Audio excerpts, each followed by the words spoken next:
The room was cold, and the candle had been lit for the living rather than the dead. On the table, where in an ordinary household the family would have gathered to eat, a woman lay stretched out beneath a cloth. She had died that day, in the spring of 1864, in a rented apartment in Moscow, after years of an illness that had thinned her almost to nothing and left her at the end coughing her life out by inches. A man sat beside her through the night. He did not pray in the way the church would have wished, and he did not fill the page in front of him with weeping. He opened a notebook, and in a small, hurried hand, he wrote a sentence that was half a cry and half a problem to be solved. "She is lying on the table," he wrote. "Will I ever see her again?" And then, stranger than the question, he began to reason. He wrote that to love another person as we love ourselves, in the way that Christ commanded, is impossible on this earth. Something stands in the way, and that something is the self, the stubborn, hard kernel of the I, the fact that each of us is walled inside a single skin and cannot truly cross over into another.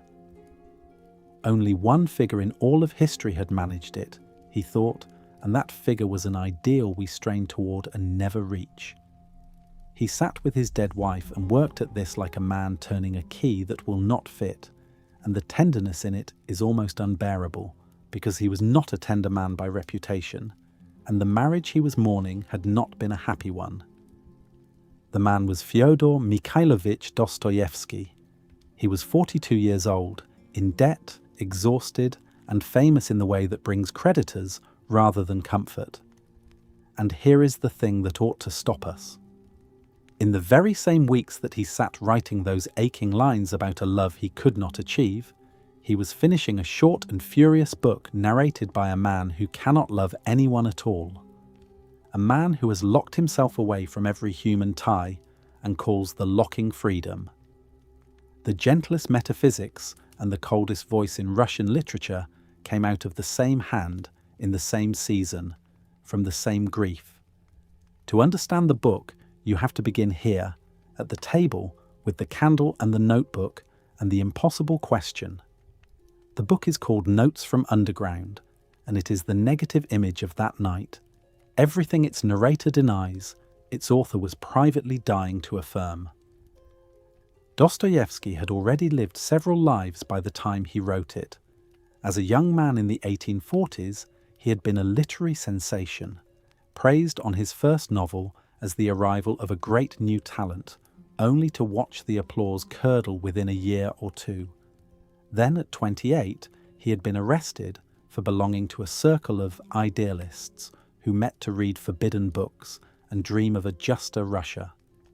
He was marched out one December morning to be shot, made to stand and wait while the sentence was read, and the first men were tied to the posts, and then told at the edge of that the Tsar had spared them all. It had been a piece of theatre staged by the state to teach obedience through terror. In place of death, he was given 4 years of hard labour in a Siberian prison, and after that a stretch of army service in a garrison town at the empire's edge.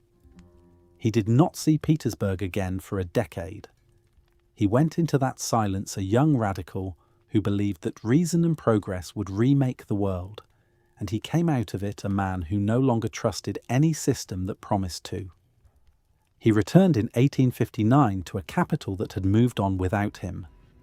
A new generation had taken over the journals, younger and harder and more certain, and they preached a gospel that Dostoevsky found both naive and dangerous. They believed that human beings were essentially rational, that our worst behaviour came from ignorance and bad institutions, and that once society was reorganised along scientific lines, we would all recognise our true interests and live in harmony. It was a hopeful creed, and Dostoevsky had once believed a version of it himself. But he had spent 4 years sleeping on a plank bench among murderers and thieves, and he had seen there something the theory could not hold. He had seen men choose ruin for the pleasure of choosing it. He had seen cruelty that answered to no cause, and kindness that expected no reward. He had come to believe that the human heart was a deeper and stranger country than any reformer's map allowed, and that a paradise built on the assumption that people always want what is good for them would be built on sand. To fight for that conviction, he needed a platform, and with his older brother Mikhail, he built one. Together they founded a journal called Time, and for a while it thrived. Dostoevsky poured himself into it, writing, editing, arguing, serializing his own account of the prison years. Then in 1863, the government shut the journal down over a single article about a Polish uprising that a censor chose to read as unpatriotic. The closure was a catastrophe. It cut off his income at a stroke and left the brothers with the debts the venture had run up. He tried again the next year with a second journal called Epoch, but it was underfunded from the start and never found its feet.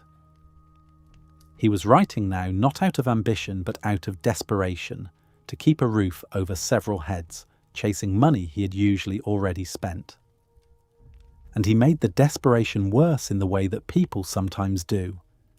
In those years he travelled to Europe, and at the gaming tables of its spa towns he discovered roulette, which took hold of him with the force of a second illness.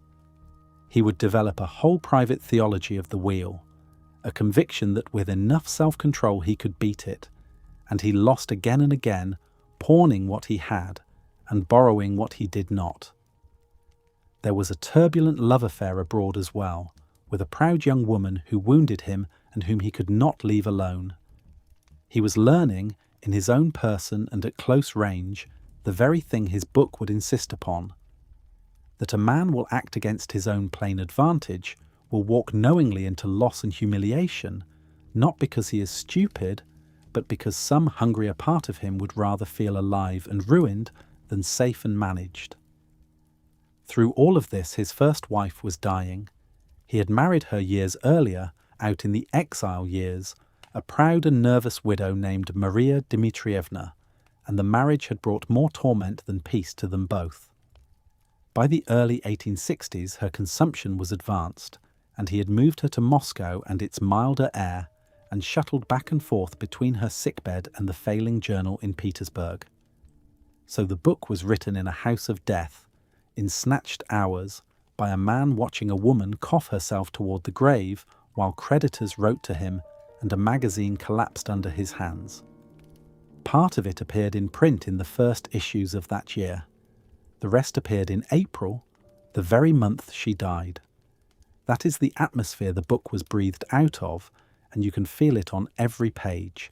A cold that is not only the cold of Petersburg. The dying did not stop with her. That same summer his brother Mikhail died suddenly, only a few months after Maria, and the two losses together nearly broke him. Mikhail had been his closest ally and his partner in every venture, and his death left behind not only grief but debt. For Dostoevsky quietly took on the failing journal, the unpaid printers, and his brother's widow and children, signing his name to obligations that were never his. He would spend years one step ahead of the men he owed, and before long he would flee the country to keep out of a debtor's prison. He worked through all of it in snatched and feverish hours, subject since the prison years to a falling sickness that could seize him without warning and leave him wrung out for days afterward. It was in that vice, hunted by his own arithmetic, that he would go on, within a single decade, to write the run of novels that changed the shape of literature. But that was still ahead of him. In the year the underground voice first spoke aloud, he was simply a man losing the few people he had left, and writing to stay alive. The enemy the book took up arms against had a face and a name. The year before, a radical thinker named Chernyshevsky had published, from inside a prison cell of his own, a novel that became the Bible of the young left.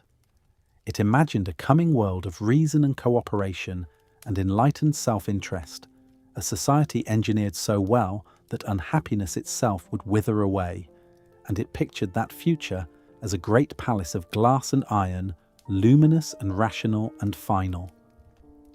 To thousands of earnest young readers, this was a vision of heaven on earth, To Dostoevsky, it was a nightmare dressed as a dream, and Notes from Underground is, at its root, his answer to it. He would let loose a single unnamed man from the cellar of that shining society, a man the palace had no room for, and he would let that man talk. Not to refute the utopia with counter-arguments, but to embody everything it could not explain. The spite, the perversity, the love of one's own suffering, the craving to be free, even at the cost of being wretched. He wrote later, in a bitter letter to his brother, that the book as it reached the public had been mutilated, that the censors had cut out its very heart and left the poison without the cure. We will come to that wound and what it cost.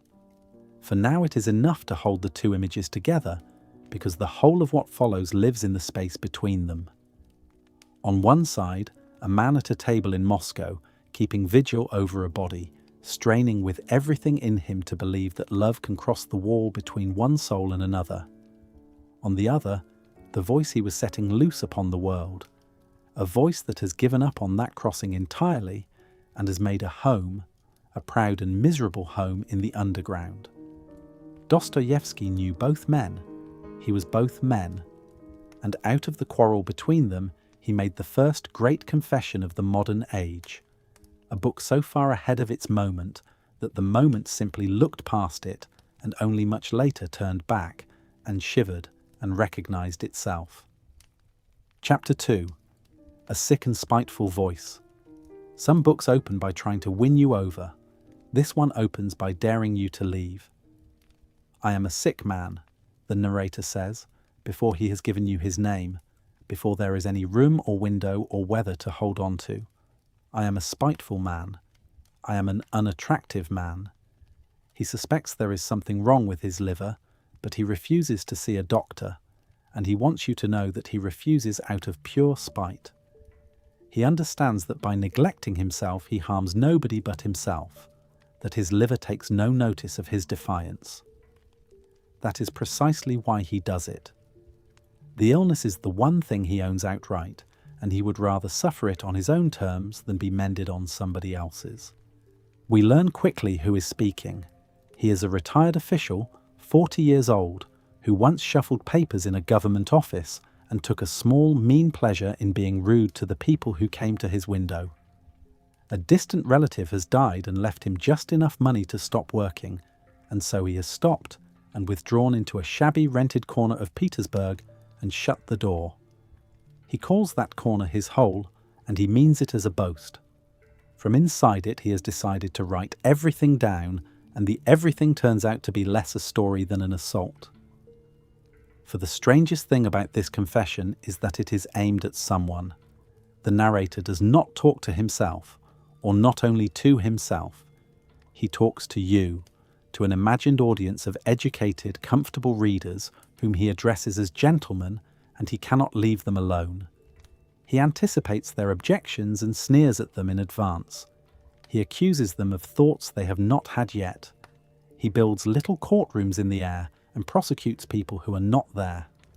He is desperate to be listened to, and equally desperate to insult anyone who might listen.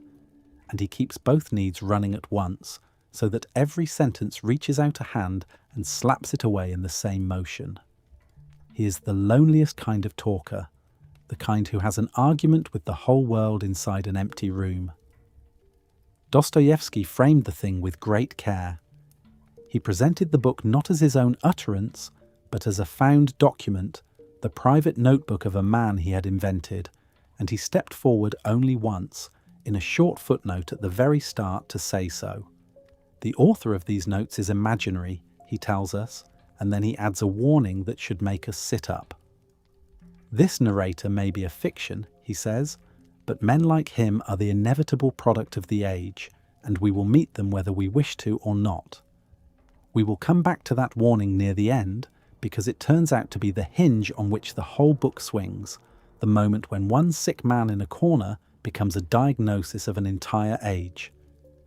For now, notice only what it does to the reading. It tells you that this repellent narrator is not a freak to be looked at through glass.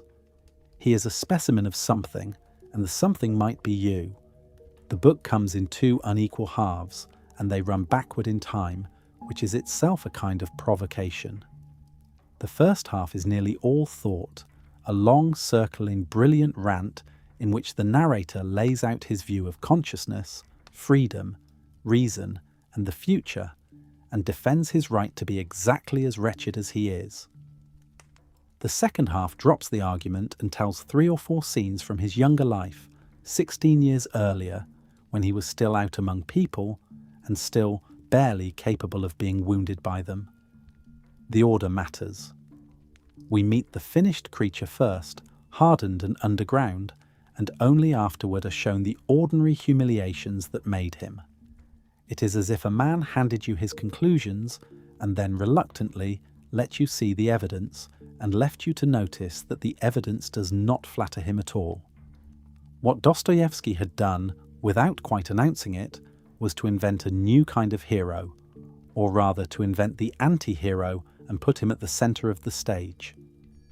Literature until then had given its confessions to the noble and the sensitive, to souls whose suffering ennobled them and whose honesty we were meant to admire. This narrator is honest to a degree that is genuinely frightening, more honest about his own smallness than almost any character before him, and his honesty ennobles nothing. He tells us the truth about himself precisely in order to make us uncomfortable, and he suspects correctly that we will trust him less the more he confesses. He is unreliable, not because he lies, but because he cannot stop performing, cannot say a true thing without immediately twisting to see how it looks. He is the first voice in fiction that sounds like the inside of a modern head, ironic about itself, watching itself talk, unable to believe or to fully doubt a word it says. And so before a single one of his ideas has been examined, the book has already done something to us. It has put us in a small cold room with a man who will not behave, who will not be pitiable in the way we want, who keeps turning to look us in the eye and ask what we think we are doing here, listening to him. Most narrators want your sympathy. This one wants your discomfort, and he has calculated that discomfort is the more lasting bond. He is right about that, as he is right about a great many things and wrong about how to live with any of them. To go on reading is to accept his terms, at least for a while. It is to agree to sit in the corner with the sick man and to find out why a voice so unpleasant has refused, for well over a century, to fall silent. Chapter 3. The Disease of Consciousness. The underground man's first and deepest claim is that awareness itself is a kind of illness. Not stupidity, not ignorance, not weakness of will, but the opposite of all these. To be too conscious, he says, to be conscious in the fullest and most acute way, is a real and thoroughgoing disease. He does not mean this as a figure of speech. He means that the ordinary suffering of an intelligent modern person, the suffering that never quite becomes anything, the endless circling and second-guessing and self-observation, is a genuine affliction, and that he has it worse than most, and that he is, in his own bitter way, proud of it. To feel the force of this, we have to see what he is contrasting himself against. He imagines what he calls the direct man, or the man of action, sometimes the man of nature and truth.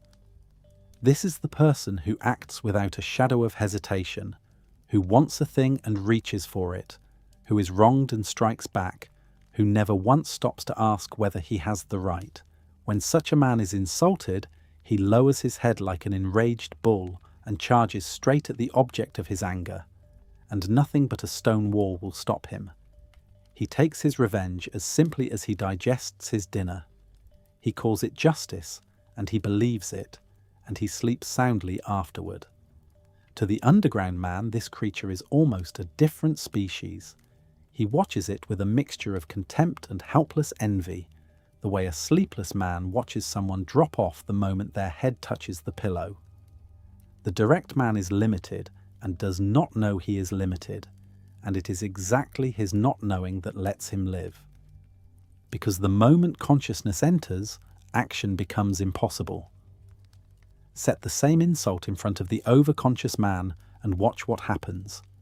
He too feels the sting, feels it more sharply if anything. But before he can strike, the questions arrive, and they arrive in their hundreds. Is he really in the right? Was the insult even intended? What is the primary cause of his grievance, the true root from which his revenge should grow? And is there such a root, or only causes behind causes going back forever? He examines his own anger and finds it mixed with vanity. He examines the person who wronged him and finds 40 reasons why that person could not have done otherwise. He piles up so many considerations on every side that the scales never come to rest, and while he is still weighing, the moment for action passes, and he is left holding nothing but the insult, which has now gone cold.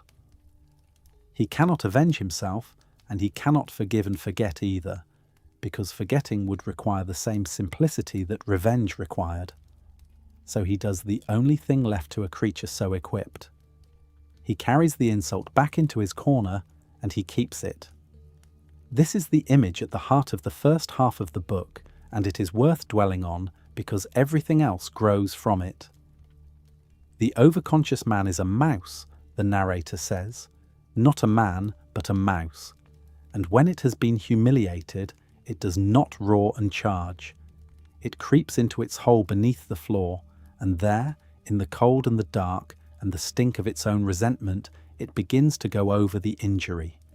It broods on it. It licks it. It builds around that one insult an entire secret world of imagined confrontations and devastating replies. And it does this not for an afternoon, but for years, for decades, returning again and again to the same small wound as if to a sawtooth, deepening it, elaborating it, until the original slight has become the foundation of a whole life. 40 years later, the mouse will still be down there, still composing the perfect retort to something no one else even remembers. That is what consciousness does when it cannot discharge into action. It turns inward and feeds on the self. There is a further cruelty in this, which the narrator names precisely. The mouse cannot even trust its own anger. The direct man is certain of his grievance, and that certainty is exactly what lets him act. But the mouse, examining its resentment, can never find the solid ground the resentment would need.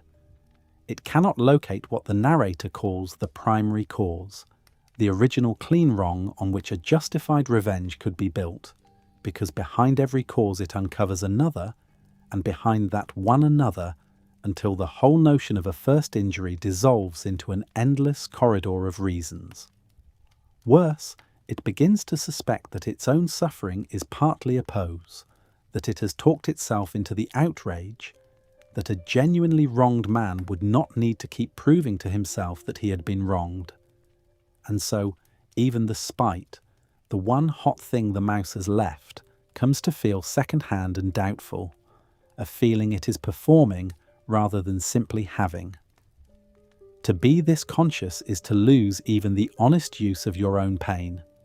And here the book takes the turn that makes it genuinely strange, stranger than a simple complaint about the miseries of intelligence. For the underground man insists that in all this festering there is pleasure, not comfort, not relief, but a sharp and secret enjoyment, and he wants us to face it honestly because he believes we all know it and pretend we do not. He gives the famous small example, the one that has stayed with readers for 150 years because it is so exactly true and so slightly shameful.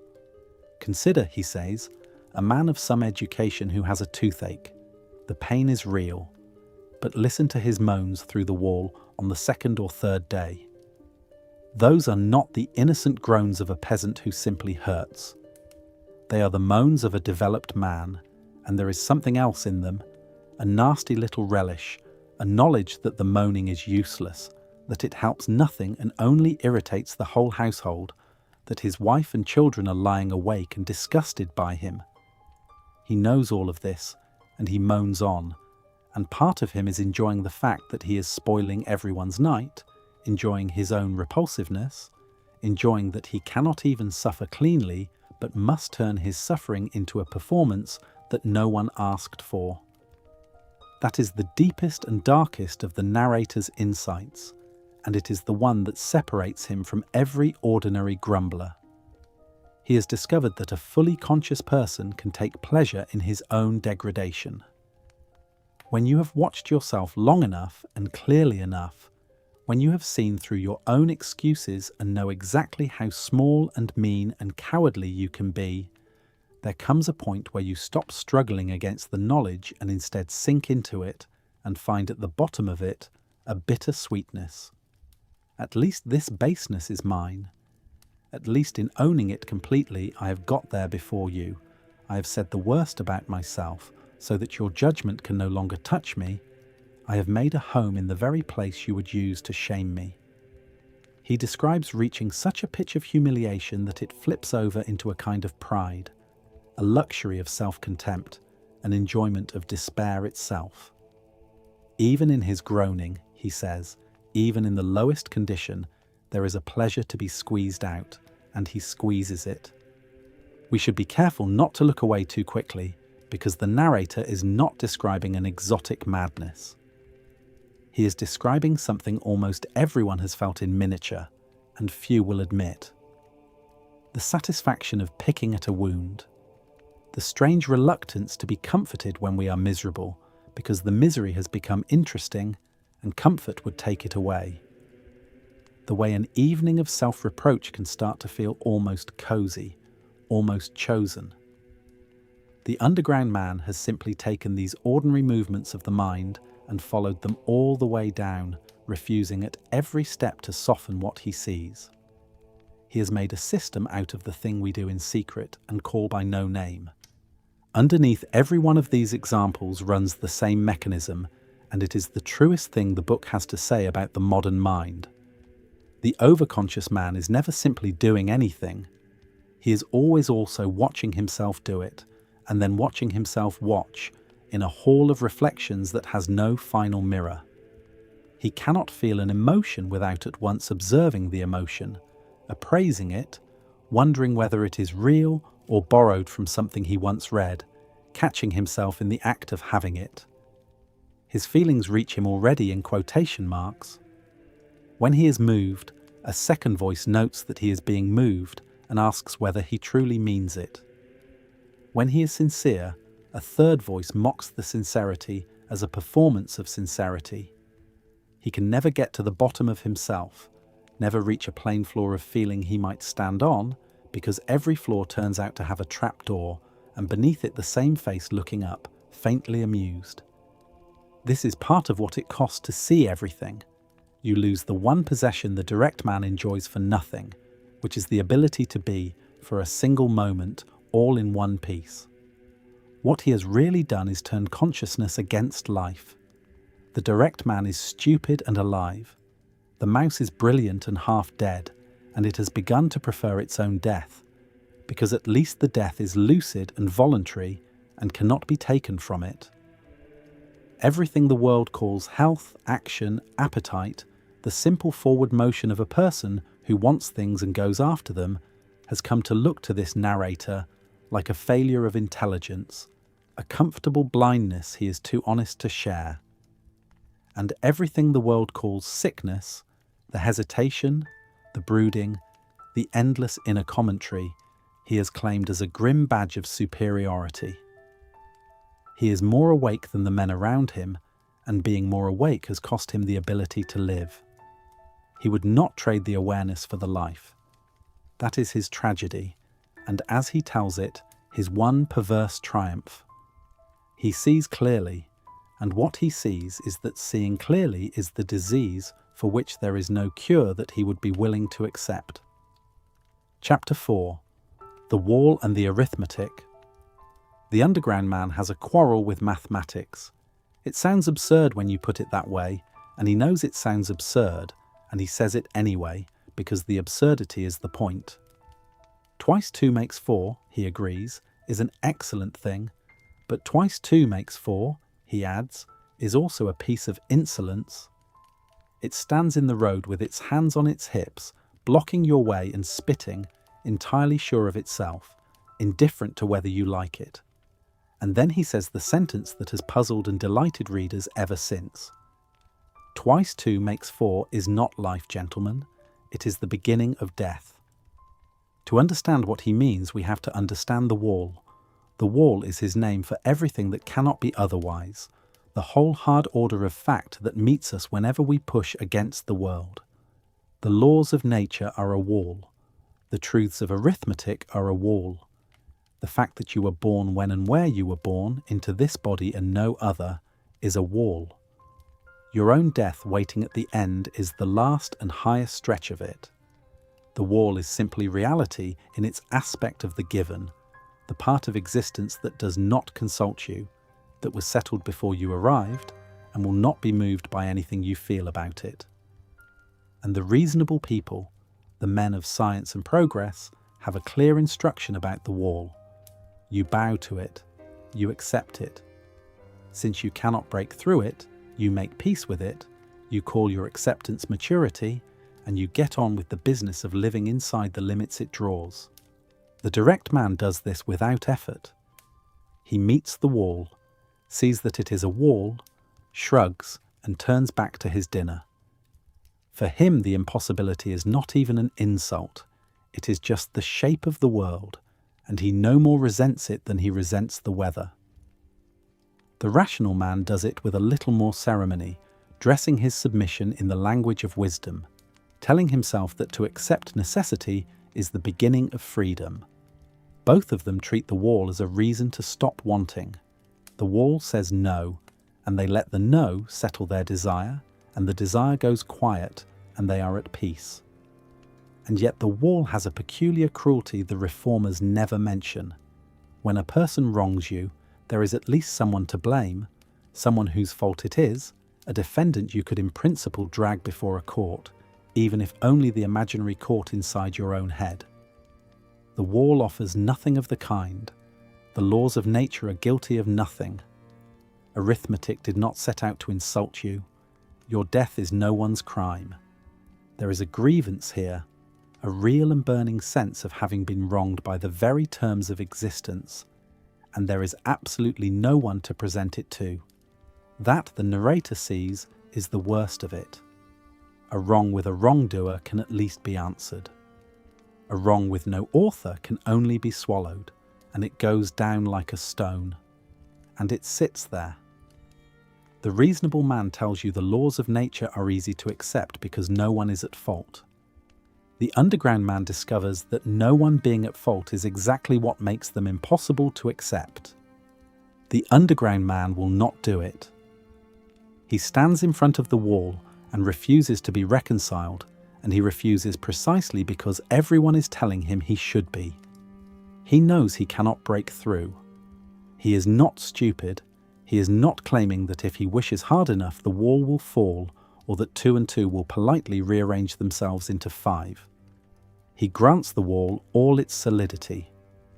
What he denies is that its solidity obliges him to agree with it. To submit to the wall, to accept that because a thing is impossible, he must therefore want it no longer, feels to him like the deepest surrender of all, deeper than any defeat the wall could inflict by simply standing there.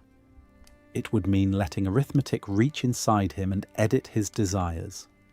It would mean that the limits of the possible had become the limits of the permitted, that he was allowed to want only what he was able to have, and he would rather keep wanting the impossible thing uselessly with his forehead against the stone than accept a peace bought at that price. This is why the arithmetic offends him so deeply. 2 and 2 make 4 is not merely a fact about numbers. In the mouths of the reformers, it has become a whole philosophy of life, a promise that everything real can be counted, that every question has one correct answer waiting to be worked out, that the world is at bottom a sum, and the wise man is the one who does the sum and abides by the total.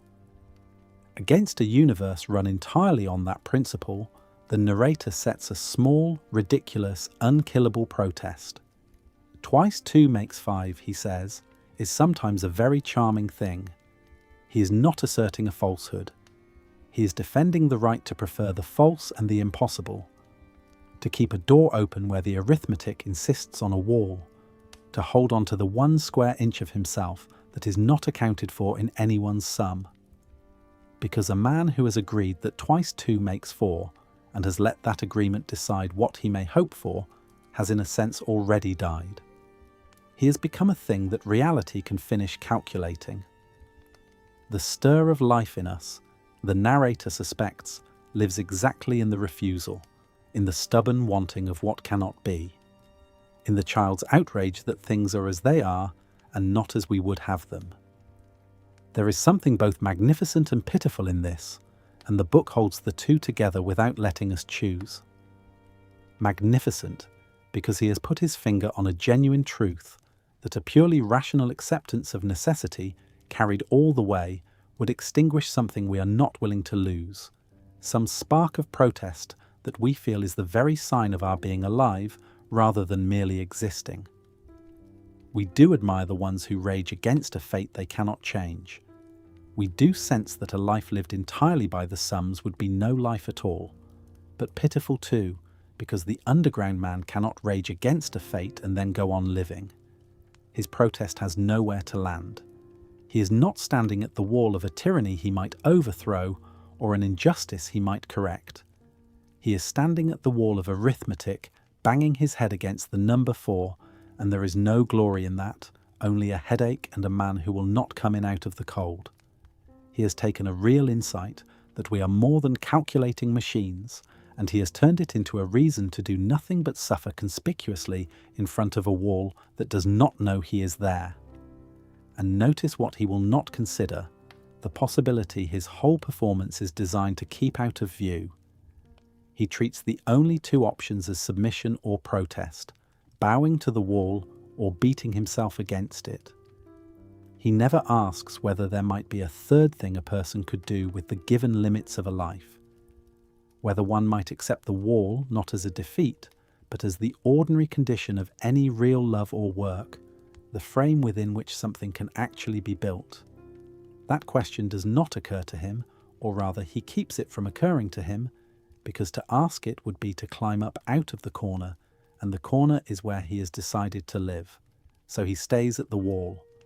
He keeps his impossible wanting like a wound he will not let heal, and he calls the wound his freedom, and he is not entirely wrong, and he is not remotely free.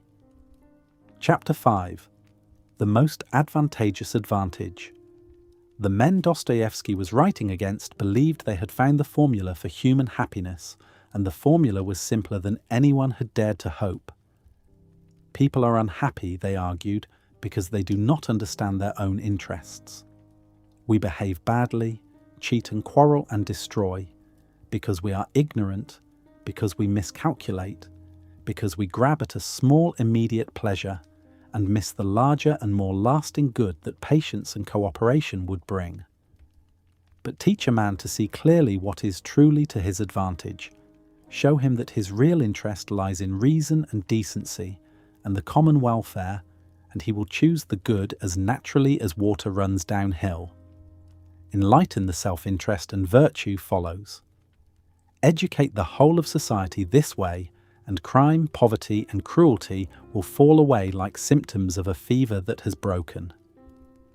This was the doctrine the young radicals of the day had taken up as a faith, and its clearest voice belonged to a writer named Chernyshevsky, whose novel of the year before, with its title asking what is to be done, had become a kind of gospel for a whole generation. In its pages, the reorganized future glowed with reasonableness. Human beings, properly arranged, would recognize that helping one another was simply the most efficient way of helping themselves, and they would settle into harmony the way a solved equation settles into its answer. And the deepest promise underneath it all was the promise of prediction. If human conduct really does follow from interest, and interest can be worked out, then one day, the reformers imagined, science will draw up a complete table of human wants. Everything we desire will be classified, measured, and set down, and once the table is finished, we will consult it the way a navigator consults the stars, and we will never again act against ourselves, because we will know, precisely and in advance, what a rational person in our position must want. It is against this, above all, that the underground man rises up, and he does it by pointing to a single thing the reformers have left out of their accounts. They have listed all our advantages: prosperity, health, peace, the satisfaction of our needs, and they have promised to secure them.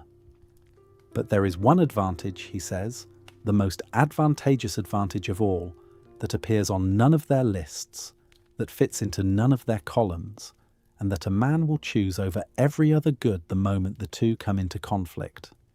And what is this precious thing that outweighs health and wealth and safety and even happiness itself? It is nothing but our own free and independent wanting, our caprice, however wild, our will, precisely insofar as it is ours and answers to nothing outside itself. We know this movement from the inside, even if we would rather not admit it. Think of the last time someone gave you advice that was plainly correct, and how a small stubborn part of you wanted to do the opposite precisely because the advice was so correct and so confidently delivered.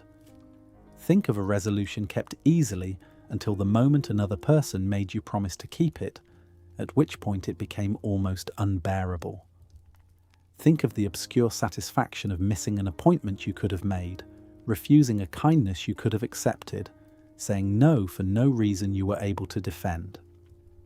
That flicker of perverse resistance, so small we barely notice it, is the thing the underground man has magnified into a whole philosophy. He has caught the mind in the act of guarding its own freedom against its own good, and he has decided that this guarding, and not our comfort, is the deepest fact about us. This is the hinge of the whole argument, and it is easy to misread, so it is worth going slowly. The underground man is not saying that we ought to be selfish or that we always chase our appetites. He is saying something stranger and more radical. He is saying that what a human being wants, more than any particular object of desire, is to be the one who does the wanting. We would rather choose badly and have it be our choice than choose well because a table told us to.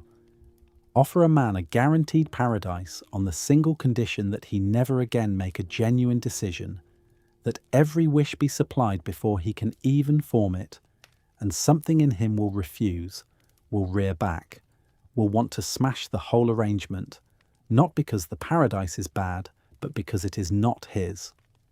Reason, the narrator says, is only reason, and it satisfies only the reasoning part of us.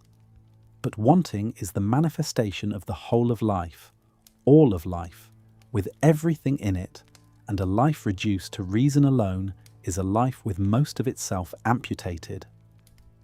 He has history on his side too, or believes he does, and here his voice turns savage and funny at once.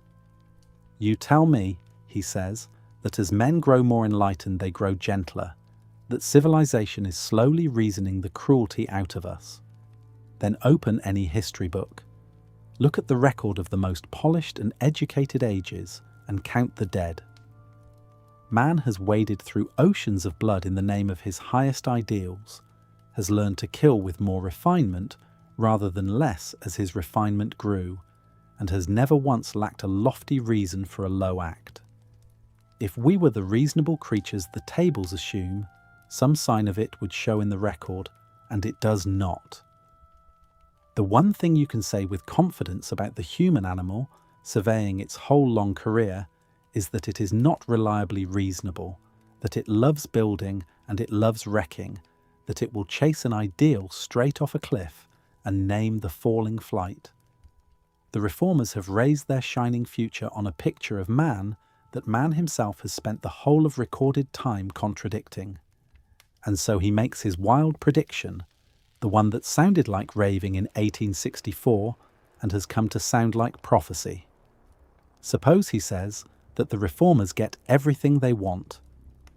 Suppose the table of human desires is actually completed, and prosperity is universal, and every reasonable need is met, and it is proved to us beyond argument that we are, at bottom, entirely predictable, that our wants follow from our circumstances the way notes follow from the pressing of keys. What then? Then, he says, precisely then, some gentleman with a sarcastic face will stand up and put his hands on his hips and propose that we kick the whole rational paradise to pieces, scatter its numbers to the wind, and go back to living by our own foolish will, and for one reason only: to prove that men are men and not the keys of a piano. Because if it turns out that everything I do can be calculated in advance, that I am only a mechanism through which the laws of nature play their tune, then I will do something senseless, something purely and gratuitously destructive, something with no advantage in it whatsoever, for the sole satisfaction of proving that I could. I will go mad on purpose if that is what it takes to show that I am not a peg, not a stop in an organ, not a key that sounds the same note every time the same finger falls. There is a real philosophical claim buried in this tantrum, and it deserves to be taken seriously, because it names a genuine crack in the confident science of the age. The reformers had assumed that freedom and happiness point the same way, that once we truly understand ourselves, we will want what reason prescribes, and that any remaining resistance is just error waiting to be corrected. The underground man has seen that this is not obviously true, that freedom might be something other than the rational pursuit of well-being, might even be opposed to it, might consist in the bare capacity to say no, to refuse the good on offer, to keep a portion of oneself permanently out of anyone's reach, including the reach of one's own reason. A being that could always be predicted, he suspects, would not really be a person at all. It would be a very sophisticated instrument, and whatever we are not willing to be instruments, and we will pay almost any price, wreck almost any paradise, to go on believing that at the last moment we are the ones who decide. But we must hold onto both hands of this, because Dostoevsky always does, and the second hand is the harder one. The underground man has defended human freedom against the machine, and in doing so, he has said something true and even noble. Yet look at what his freedom actually amounts to in his own life. It is entirely negative. It is the freedom to spite, to refuse, to smash, to stick out the tongue, to prove a point by self-destruction. He can tell you with tremendous force what he will not be: a piano key, a cog, a number in a table, but he cannot tell you what he is for, cannot name a single thing he actually wants to build with the liberty he defends so fiercely. His will has become pure recoil, a hand that flinches from every touch and grasps nothing. He is like a prisoner who has battered his way out of the cell only to find that he has forgotten how to walk, and who settles down in the broken doorway, going nowhere, telling everyone who passes that at least the door was his to break. The freedom is real. It has simply been spent entirely on the breaking, with nothing held back for the life that was meant to come after. And this is Dostoevsky's quiet, devastating question, the one the underground man cannot hear because it is asked from just behind him. A freedom that can only say no, that expresses itself solely in refusal and ruin, that would rather wreck the palace than live in it, but has nothing of its own to raise in its place. Is that freedom at all?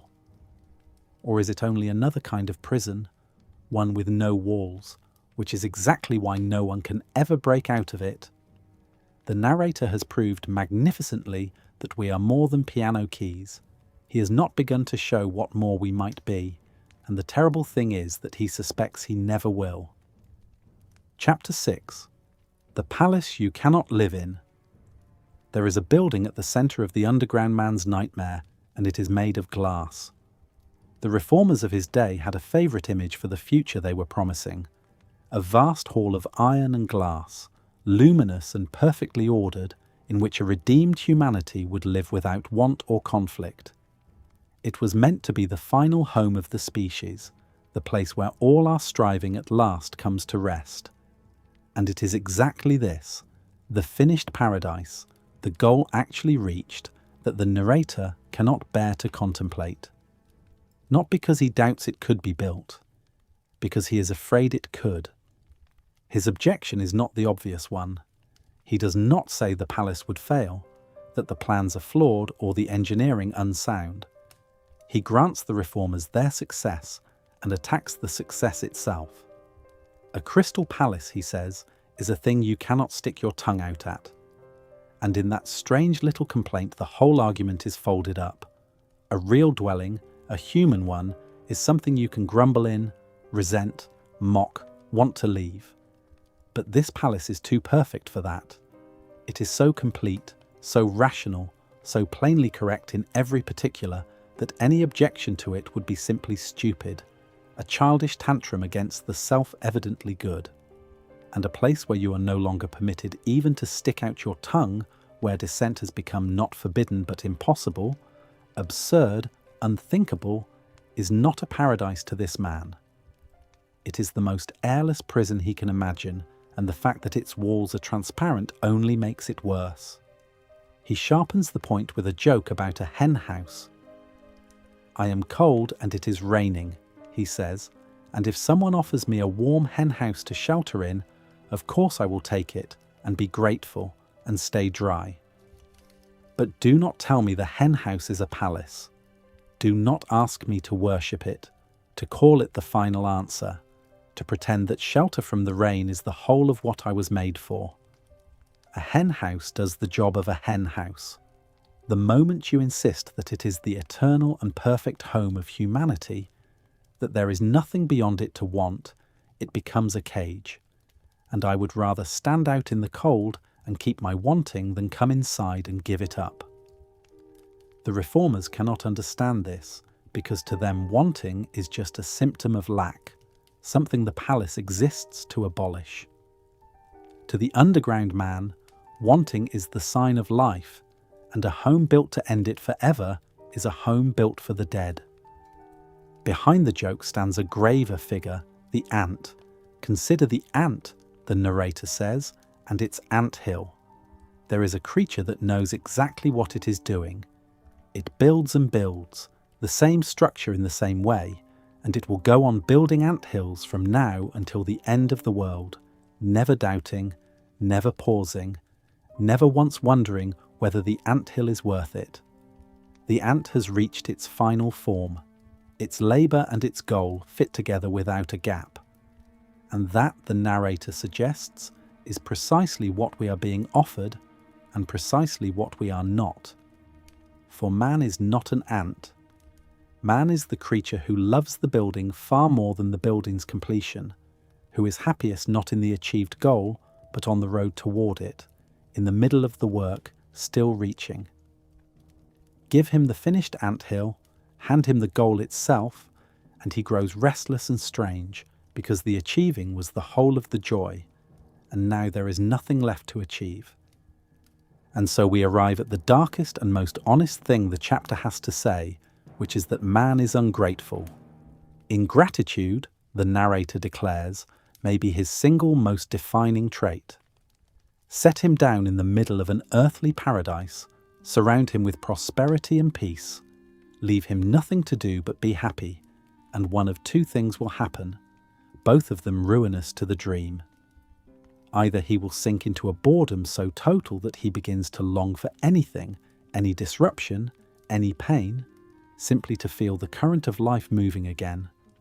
Or worse, some ordinary man with an ordinary sour face will look around at the flawless order and, out of nothing but the need to prove that he still can, will set about smashing it. Not because the paradise has wronged him, precisely because it has not, because it has left him no room to be anything but content, and contentment on command is the one thing his freedom will not survive. He will introduce chaos into the perfect design for the pleasure of introducing it, will choose suffering over a happiness he did not author, and he will do it, the narrator insists, again and again, no matter how many times the palace is rebuilt. This is why the sick man in the corner, who cannot act, who cannot love, who has made nothing of his life, nonetheless speaks with such authority here. He has understood something the confident builders have missed entirely. Their palace assumes that what we want is to arrive. And he knows from the inside of his own ruined life that a certain kind of creature would rather travel forever than arrive, would rather keep the ache of wanting than be handed the thing and lose it, would rather stand in the rain outside the glass, cold and free and able to spit, than step through the door into a comfort with no exit. He would not last a week in their paradise. He tells us so himself, and for once we believe him completely. Chapter 7. Divorced from living life. Ask the underground man what he has actually done with all his hard-won freedom, and the honest answer is nothing. He has built nothing, loved no one, finished no work, taken no risk that landed. His whole life has been lived in the corner, in the head, in the endless commentary that never becomes an act. And in the final pages of the first half of the book, the bravado thins for a moment, and he lets us see that he knows this, that the paralysis is not an accident of his circumstances, but the direct and unavoidable fruit of everything he has been telling us. To see as much as he sees is to be unable to move. He puts it in a form that has haunted readers ever since.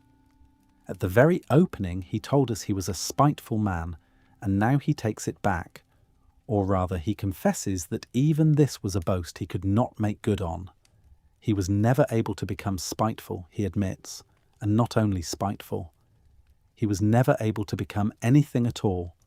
Not kind and not cruel, not a scoundrel and not an honest man, not a hero and not even an insect. Every settled shape a person might take requires a kind of belief, a willingness to be one thing and not another, to close the door on the alternatives and commit. And that willingness is precisely what consciousness dissolves. An intelligent man, he says with terrible calm, cannot seriously become anything. Only fools become something. To be clever enough to see every side of yourself is to be unable to stand fully on any of them, and so the clever man ends where the narrator has ended, as a bundle of unrealized possibilities, forever about to be someone, never anyone. This is the deep meaning of the underground, and it is worth naming plainly because it is easy to mistake his condition for mere gloom. His condition is inertia, not laziness, which is a kind of comfort, but a total seizing up of the will, the state of a man who has so many reasons for and against every possible action that the reasons cancel to zero, and he is left sitting with his arms folded. The direct man acts because he cannot see enough to stop himself. The underground man sees everything, and so does nothing, and calls the nothing the only honest response to a world he has seen through. He would rather not act at all than act on a certainty he does not have. And since he never has the certainty, he never acts, and the years pass in the corner, and the not acting hardens over time into the only life he has. And then he names what all of this has cost him, in a phrase that opens onto the whole tragedy. He has lost touch, he says, with living life. Real life, direct life, the life that ordinary people simply live without watching themselves live it, has become foreign to him, almost unbearable to be near. He and the men like him, the overconscious men of the modern city, have grown so accustomed to living out of books, taking their feelings and their very selves from what they have read rather than from what they have done, that actual life now strikes them as a kind of labour, an imposition, something they hardly know how to perform. We are stillborn, he says. We have not been begotten by living fathers.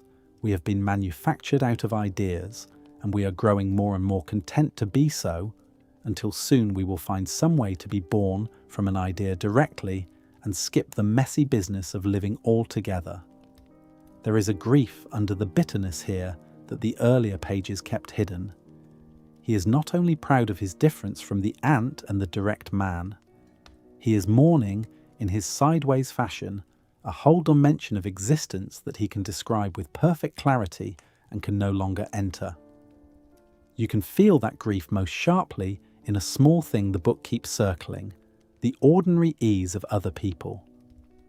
There are men, the narrator knows, who walk into a room and are simply in it, who laugh without first checking whether the laugh is warranted, who love a woman or strike an enemy or sit down to a meal and are wholly inside the doing of it, with no second self standing off to one side taking notes. He watches such people the way a man behind glass watches a lit street, and the glass is his own awareness, and it never lifts. This is what he means by living life. Not any particular pleasure, but the unbroken contact with one's own existence, the being simply and fully there, which he lost so long ago that he can no longer remember ever having had it. He can describe that contact with dazzling exactness. He simply cannot make it. And the more finely he renders the warmth on the far side of the glass, the colder his own side grows, because the describing is the very thing that holds him out. It is at this exact point, having reasoned his way into total paralysis and named the loss at the bottom of it, that the book does something unexpected, and the doing of it is the finest stroke in the first half. The narrator stops. He turns on his own confession and mocks it. "Perhaps you think I believe all this," he sneers. "Perhaps you imagine I expect you to take it seriously," and he refuses to let us settle into agreement or pity or even coherent disagreement, because to be understood would be one more thing he cannot bear. He suspects he has been lying even while telling the truth, performing his despair for an audience that is not there, and he cannot find the flaw under his own words any more than he could find it under his own feelings. And so, exhausted with the philosophy, distrusting every word of it, he makes a strange promise. He will stop theorizing. He will tell us instead a few things that actually happened to him, some scenes from 16 years before, when he was young and still went out among people. It has been snowing while he wrote, wet snow falling on the city, and the snow has stirred a particular memory he cannot shake. He will tell us about that, he says, apropos, as it were, of the wet snow. The turn is a confession of its own. All the fierce argument of the first half, all the brilliance about consciousness and freedom and the wall has left him exactly where he began, alone in a corner, unable to live. If we want to know how he got there, no more theory will do it. We have to be shown.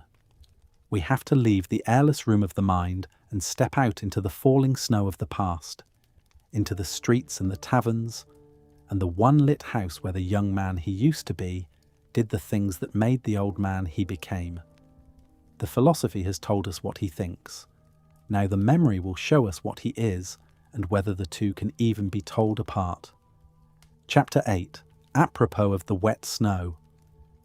The story begins as the narrator warned us it would with snow. Wet snow falling on Petersburg in the failing light of a winter afternoon, thick and yellow and dingy by the time it reaches the pavement, the kind of snow that does not brighten a city but soils it. That snow is falling on the old man in his corner as he writes, and it was falling 16 years earlier on the young man he is about to describe, and between the two falls of snow lies the whole of a wasted life. He tells us at once that he cannot stand this memory, that it is one of the reasons he is the way he is, and that the wet snow will not let him forget it. Then he takes us back. He was 24. He worked as a junior clerk in a government office, copying and filing, one insignificant man among many, and he was already, at that age, everything the first half of the book described, only raw, with the wounds still open. He was morbidly vain and just as morbidly ashamed. He thought himself immeasurably cleverer than every colleague around him, and he was probably right, and it did him no good whatever, because the same intelligence that let him look down on them also let him see exactly how they saw him, and how they saw him was not at all. He was tormented by his own face, which he had decided looked stupid, and he longed for it to look at least intelligent, even noble, and he would have settled for it looking merely respectable. He could not walk down a street without conducting a furious silent argument with the people he passed about how much they were failing to appreciate him. And when he was alone, he escaped into what he called, with an irony that never quite cancelled the longing, the beautiful and the lofty. These were his reveries, his secret inner life, in which he was not a despised copying clerk, but a figure of grandeur and feeling, forgiving his enemies from a great height, loved by all, heroic, magnanimous, weeping noble tears at the beauty of his own soul. He would come home from some small daily humiliation and pour himself a whole evening of these dreams, rich and detailed and utterly private, and they were more real to him than his job, more real than his few acquaintances, more real than anything that actually happened. This is the double life the first half of the book had diagnosed, now shown from the inside. A young man starving for significance, fed nowhere in the real world, gorging himself in secret on fantasies of a magnificence that the real world would never grant, and despising the real world all the more for making the fantasies necessary. Between the office and the dreams there was almost nothing, and the almost nothing was an agony of its own. He had colleagues, a whole roomful of them, and he could not decide from one week to the next whether he wished to be loved by them or avenged on them. There were stretches when he tried to look no one in the face, certain they all despised him. There were other stretches when he was seized by a sudden longing for company, for warmth, for a single person to talk to, and he would make some stiff, ill-judged overture, and then, at the first flicker of ordinary human indifference, recoil in fury and decide that he hated them after all. He could not simply be among people. Every encounter felt like an examination. He was sure he was failing. A mirror in which he saw again the stupid face he loathed, and he swung between crawling toward others and holding himself proudly, icily apart, and neither posture ever brought him anything but a fresh humiliation to carry home and spin, that same night, into one more chapter of the beautiful and the lofty. He was, in short, perfectly built to be wounded by anyone at all, at any moment, and almost nothing else. There was one more current in those years, and it ran hidden even from himself. His life kept a strange rhythm, and the rhythm matters, because it is the same one that will wreck the evening we are coming to. For weeks he would live almost entirely in the dreams, exalted and tender, forgiving the whole world from his imaginary height. Then the dreams would build to a pitch that had nowhere left to rise, and something in him would break the other way, and he would slip out at night into the cheap and furtive corners of the city for small secret dissipations that shamed him even as he sought them. And the shame would then feed the dreams all over again, because there is no better fuel for a fantasy of nobility than a fresh memory of squalor.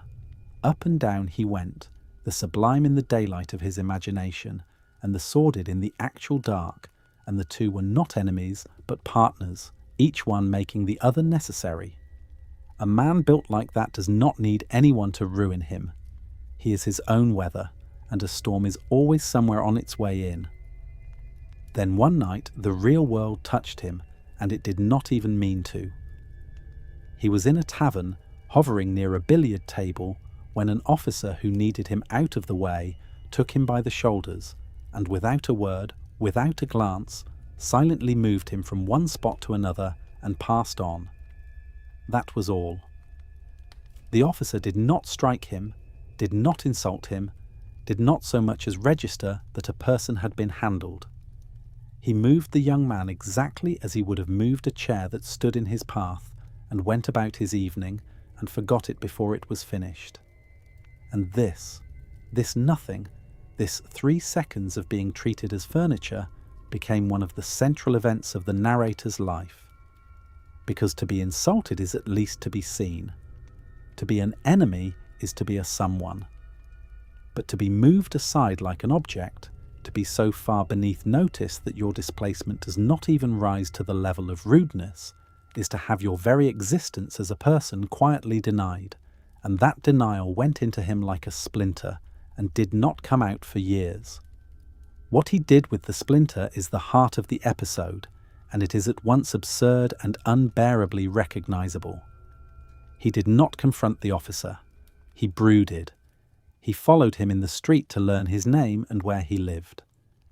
He composed a letter challenging him to a duel, a magnificent letter, and did not send it. He wrote a story mocking the officer and could not get it published. He walked past the building where the officer lodged and stared up at the lit windows, staging in his head 100 confrontations, each one ending in his own noble vindication, and acting out not one of them. For 2 years he nursed this. 2 years over a man who had touched his shoulders once and never thought of him again. And at last he arrived at his plan, the perfect revenge, the assertion of his dignity that would settle everything. He would refuse to step aside. On the Nevsky Prospect, the great avenue where all of the city went to see and be seen, the officer walked each day among the crowd. And each day as they approached, it was the young clerk who instinctively gave way, who slipped aside into the mud to let the important man pass. And he resolved that this time he would not. This time he would hold his line, and their shoulders would strike, and he would meet the officer as an equal, body to body, and something in the order of the universe would thereby be corrected. The preparations were enormous. He understood that to collide as an equal, he had to look like an equal, and so he borrowed money he could not afford and outfitted himself. Above all, buying a proper collar for his overcoat, a beaver collar to replace his shameful raccoon one, because a man cannot assert his dignity against an officer while wearing the wrong fur. He rehearsed. He went to the avenue again and again and lost his nerve at the last instant, swerving aside as always, cursing himself, going home defeated to lie awake replaying the failure. Once he stepped aside so clumsily at the final moment that he nearly fell over in the mud. Twice he told himself that today would be the day, and then simply could not, his body overruling his resolve the instant the officer drew near, some deep reflex of deference bending him out of the path before his pride could stop it. It went on for weeks, this ludicrous private siege, an entire man's willpower marshalled against the problem of not moving his own feet. And then, finally, on one more walk down the crowded avenue, he shut his eyes and held his shoulder firm and let it happen, and they collided squarely, and he did not give way. He had done it. He had bumped an officer on the Nevsky Prospect and stood his ground. And the officer, of course, noticed nothing. He walked on exactly as before, perhaps feeling a slight jostle in a crowd full of jostling, and never knew that a battle for the dignity of a human soul had just been fought against his shoulder and, in the mind of one participant, gloriously won. For the narrator was triumphant. He went home in something like ecstasy, told himself he had asserted himself, had stood as an equal, had struck a blow for his own reality. He even sang, he says, and we, reading, are left holding the whole miserable comedy at once, the 2 years of torment, the borrowed money, the beaver collar, the shut eyes, the collision that meant everything to one man and less than nothing to the other, and the awful, delicate truth the scene delivers without a word of commentary.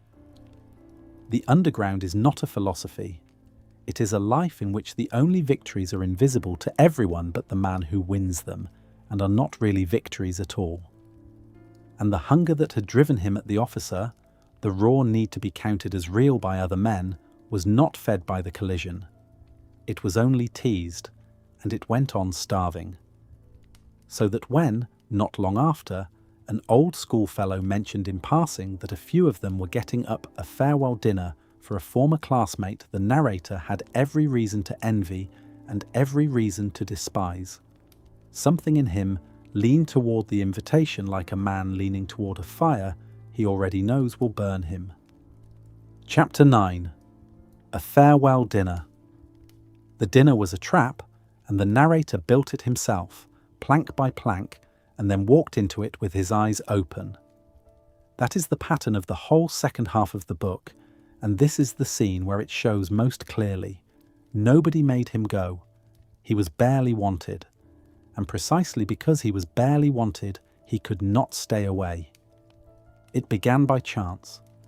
He ran into one of the few former schoolfellows who still tolerated his company, a decent, dull young man to whom he happened to owe a small sum of money, and he learned that several of them were arranging a send-off.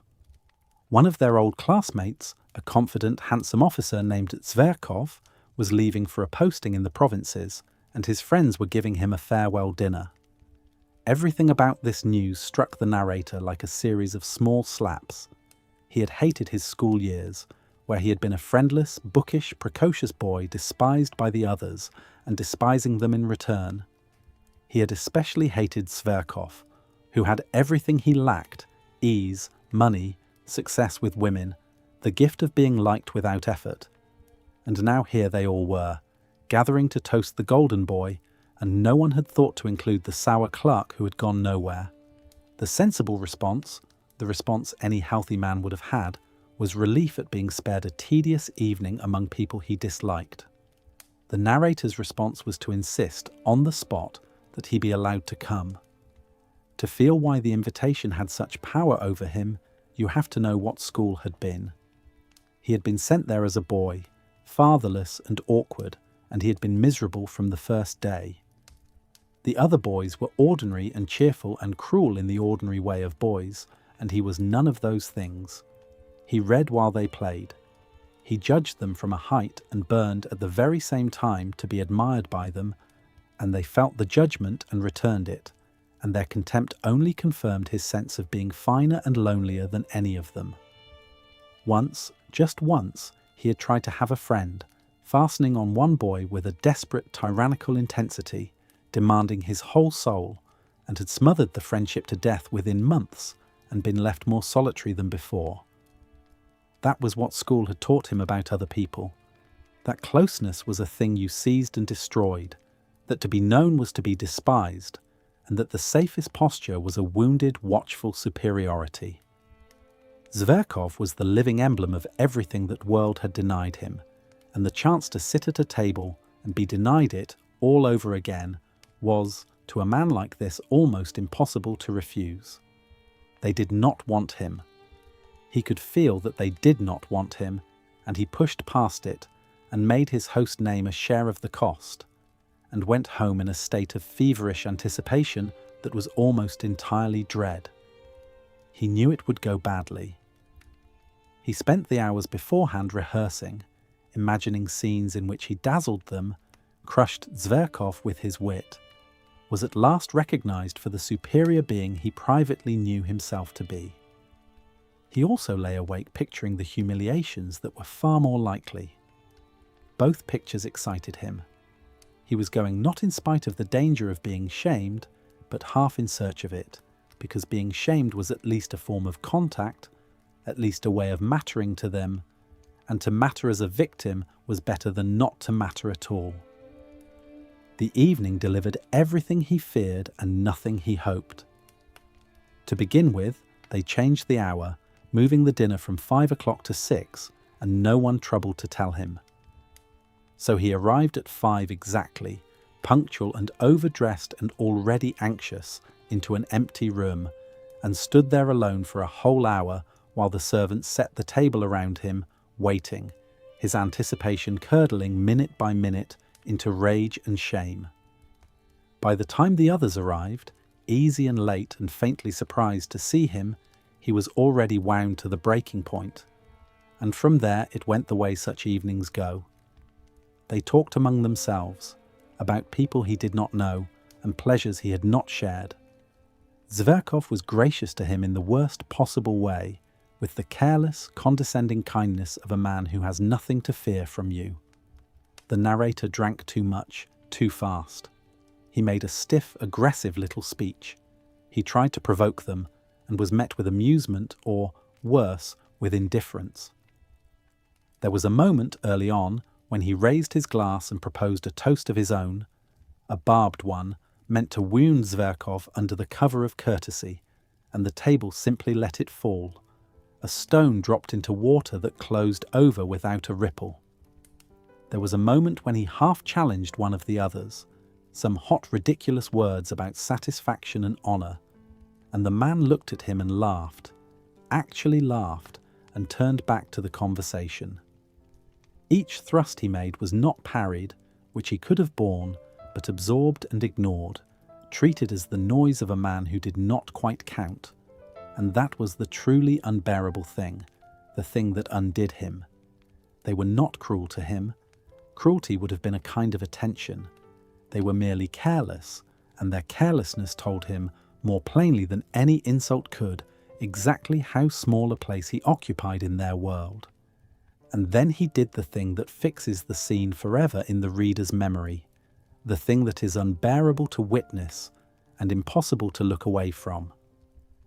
Having failed to command their respect, having failed even to command their anger, he announced that he despised them out loud, and then he could not leave. He had no money to leave with grandly and no dignity to leave with quietly, and something in him would not release the evening while there was still a chance of forcing it to acknowledge him. So he walked. For hours, while the others sat and talked and eventually forgot he was there, he paced up and down the length of that room, from the table to the stove and back and forth, 3 steps and turn, 3 steps and turn, a man performing his own contempt to an audience that had stopped watching. He knew how he looked.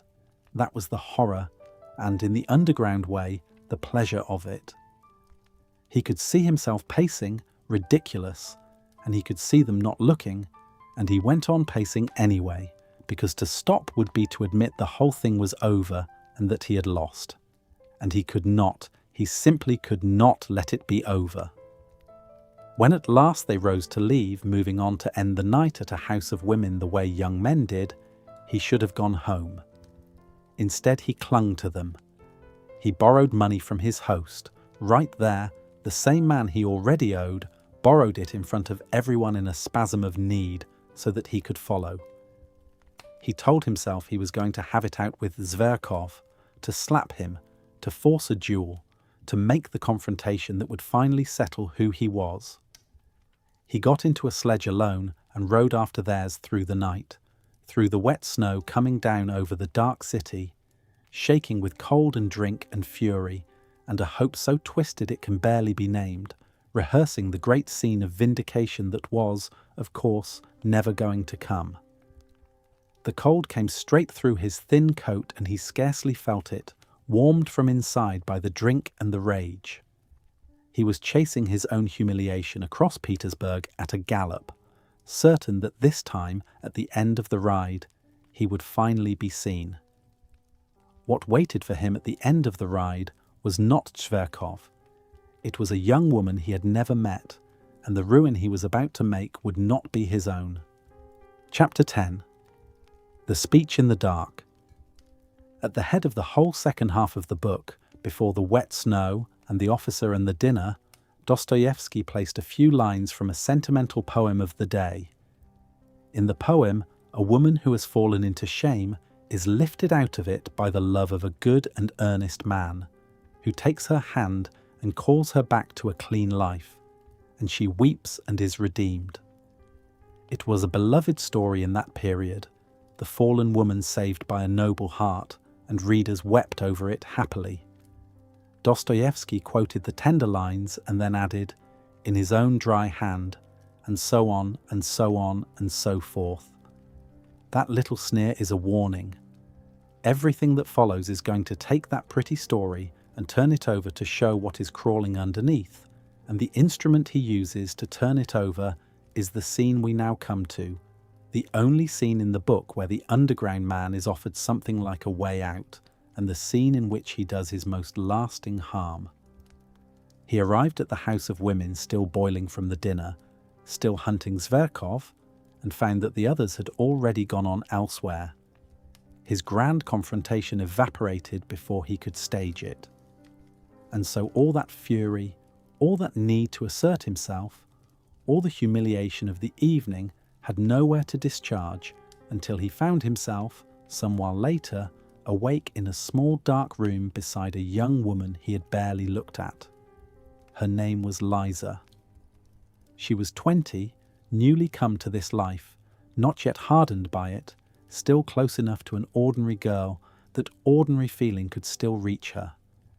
And the narrator, lying there in the dark, wretched and ashamed and burning with the memory of how the men at the dinner had treated him, felt rise up in him a terrible need. He had been made small all evening by people stronger than himself. Here at last was someone weaker. Here at last was someone over whom he could have power, and he reached for it. Before the speech there was a conversation, and it was the conversation that handed him his weapons. He asked her about herself, idly at first, the way a man pokes at something to see whether it will react, and little by little she answered. She was not from the city. She had a family somewhere and had left them, or been driven out, under circumstances she did not fully explain. Some quarrel, some disgrace, a road that had brought her here by steps each of which had seemed small at the time. She spoke of her father and mother with a complicated reluctance, half shame and half longing, and the narrator, listening, filed all of it away, because a wound whose shape you know is a wound you can press. He had asked his questions not out of interest in her, or not only, but out of the same instinct that had once made him study the officer's address. He was gathering the material of her life in order to use it against her, and she, starved for anyone who would simply speak to her as a person, handed it over without knowing what she was arming. He began to talk, quietly, almost idly at first, and then with gathering force he began to describe to her the life she had entered and where it would end. It is one of the most extraordinary passages in the book because it works on so many levels at once and the narrator is aware of every one of them. On the surface he is doing her a kindness, warning her, waking her to her danger. Underneath that he is exercising the only power available to him, the power to frighten and to wound. And underneath even that, he is reciting, almost word for word, the very sentimental literature he despises, the noble rescuer speech from 100 cheap books, performing the good man of the poem while feeling none of the goodness. He knows the speech is partly a performance. He half sneers at himself even as he delivers it. And none of that stops it from landing, because the things he is saying happen also to be true. He painted her future without mercy.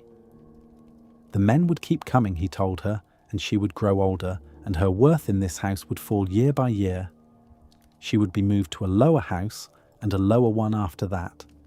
She would be in debt to the woman who kept her, always in debt, never able to leave.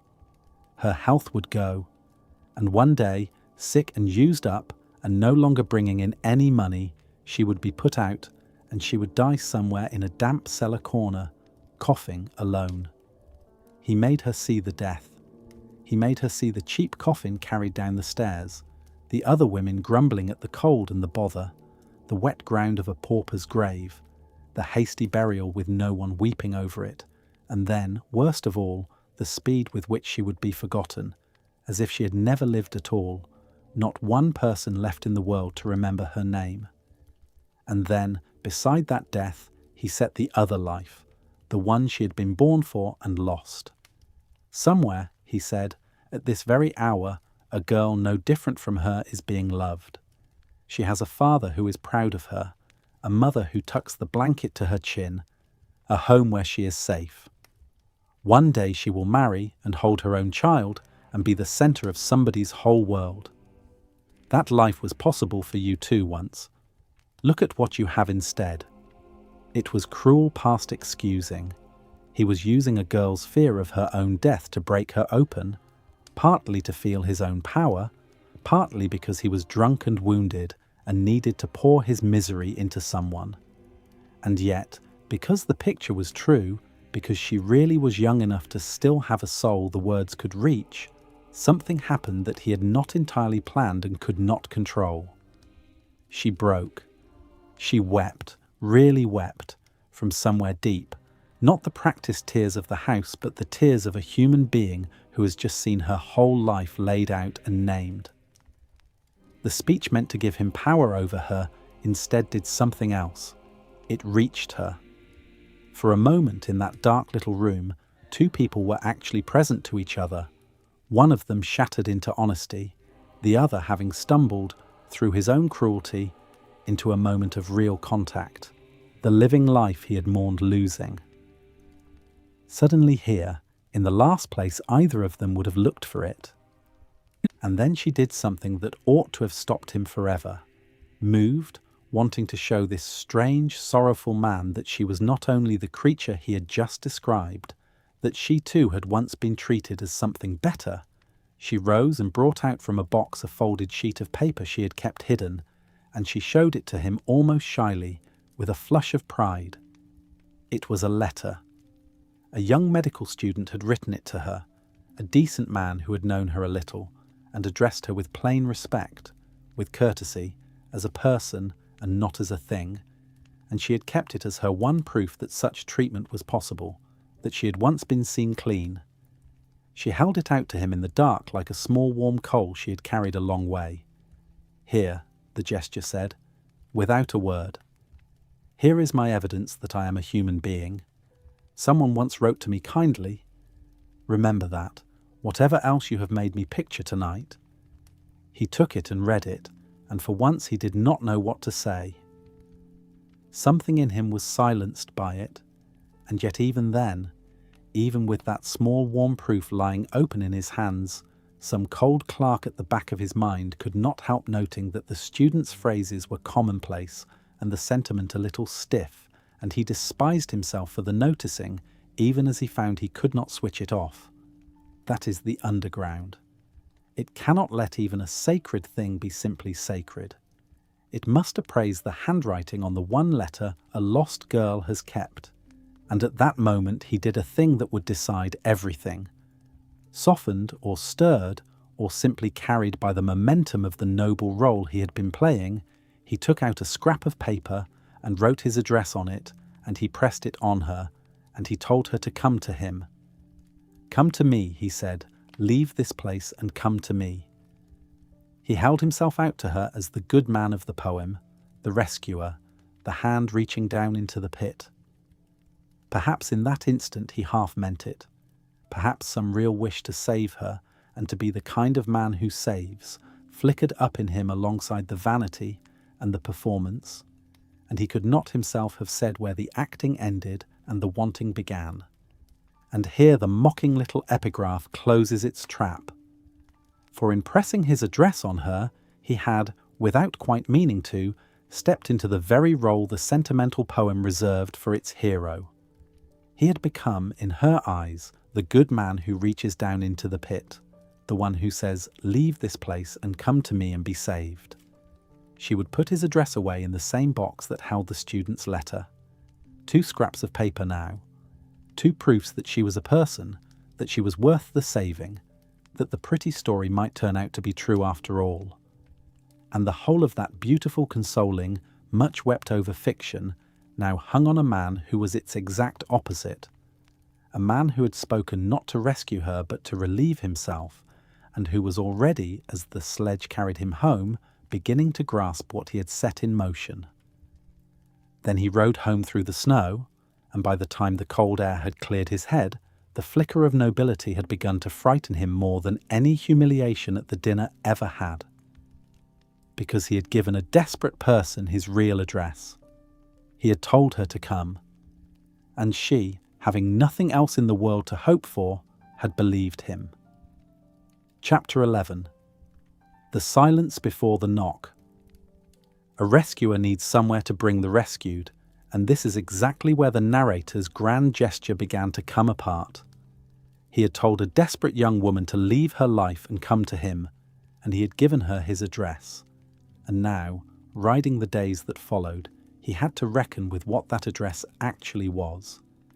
It was a shabby rented room in a shabby corner of the city, mean and cheap and thin-walled, the room of a poor clerk with pretensions and no money, and into it he had invited someone who would arrive expecting the noble saviour of the night before, the picture would not survive the meeting.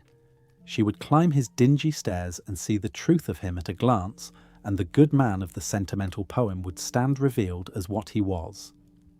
So the dread set in, and it took a form that tells you everything about him. He was not chiefly afraid that he had raised a false hope in a suffering person, though somewhere under everything he knew that he had. He was afraid of being seen. He was afraid she would come and find the room, find the poverty, find the frayed dressing gown he wore, find him small. Above all, he was afraid she would come at the wrong moment and catch him in the middle of one of the daily humiliations of his household, and the chief of those humiliations, the one that ruled his life, had a name, and the name was Apollon. The waiting itself became a torment with its own daily weather. For 3 days, then 4, he lived suspended, and in that suspension he rehearsed the coming meeting 100 ways, as he rehearsed everything, staging it in advance so that reality would have no chance to surprise him. In some versions he received her with a cold and wounded grandeur, letting her feel how far above her he stood even in his charity. In others he was magnificent and tender, lifting her up with a few perfect words, and she wept, and he was at last the hero of the sentimental poem in earnest. He wrote whole speeches for her in his head and revised them, and running underneath every version, poisoning all of them, was the plain animal fear of the shabby room and the frayed gown, the fear that whatever noble scene he composed, the squalor of his actual life would walk onto the stage and wreck it. He wanted her to come so that he could perform his power. He wanted her never to come so that the performance need never be measured against the truth. He could not have both, and he could not choose, and so he simply waited, sick with it, while the days went by. Apollon was his servant, and their relationship is one of the strangest and truest things in the whole book, because it shows the great theorist of freedom and will being ground down, day after day, by a manservant. Apollon was an older man, grey and dignified, who did a little sewing and a few chores, and regarded his employer with a settled, immovable contempt. He was slow, pedantic, majestic in his self-regard. He lisped. He had a way of clearing his throat, and of setting down a mended shirt, that announced more eloquently than any speech his settled opinion of the man who paid him. He carried himself through the shabby room like a high priest performing rites for a congregation he found beneath him, and he had, without a single raised voice, complete power over the narrator, the sort of power that dignity always has over a man who has none. Just the sight of Apollon moving with his unhurried self-importance could throw the narrator into a fury, and the fury changed nothing, because Apollon was serenely beyond it, and knew he was beyond it, and let his employer feel it. The narrator, being who he was, could not simply live with this. He had to make it a battlefield, and he chose his ground with a genius for self-defeat. He decided to assert his authority by withholding Apollon's wages. He had the money, or some of it. He would simply not hand it over, and in this way he would force the servant to come to him, to ask, to acknowledge at last who was master. It was a plan of pure will, exactly the kind of gratuitous self-assertion the first half of the book had celebrated, and it failed exactly as such assertions fail, by handing the victory to the other side. Because Apollon did not ask, he never asked. He knew the wages were owed, and he knew they would come, and he simply waited, and made the waiting itself into a weapon. He would come and stand in the doorway of the narrator's room, and fix him with a long, silent, expressionless stare, saying nothing, requiring nothing, and then withdraw. And the silence did all the work that begging never could have. The narrator would sit under that stare and feel his whole philosophy of freedom curdle into the sweat of a man losing a contest to his own footman. It drove him nearly out of his mind, and Dostoevsky lets us see, with quiet precision, how small the underground actually is when you stop admiring its ideas and watch it live. Here is the man who has told us he would smash a crystal palace to prove he cannot be predicted. who has defended the right to want the impossible against the whole force of reason, and he cannot win a standoff over wages against an elderly servant who says nothing at all. The vast interior grandeur and the tiny domestic defeats sit side by side, and the book does not have to comment, because the gap comments for it. All the freedom in his head cannot move one silent old man in his doorway. He screams at Apollon at last, actually screams, loses control entirely, and Apollon only turns his slow stare on him and lets the screaming exhaust itself, and is more the master afterward than before. And it was into the very middle of one of these degrading scenes, at the moment when the narrator was screaming himself hoarse at a servant who would not blink, that the knock finally came. He had almost let himself believe she would not come at all. Several days had passed. He had swung between dreading her arrival and being insulted that she seemed to have ignored his magnificent offer, wanting her never to appear, and wanting, too, the satisfaction of her appearing so that he could feel again like a man with power to grant. And now, with his voice still raw from shrieking at Apollon, with the room at its shabbiest, and himself at his lowest and least noble, there was a small, uncertain knock at the door. He knew instantly who it was. The rescued had come to the rescuer, climbing the dingy stairs with his address held in her hand and her whole ruined hope pinned to a scrap of paper, and she had arrived to find him exactly, precisely, as he had most feared to be found. Chapter 12. Cheap happiness or lofty suffering. She stood in the doorway of his miserable room, and she had seen it all.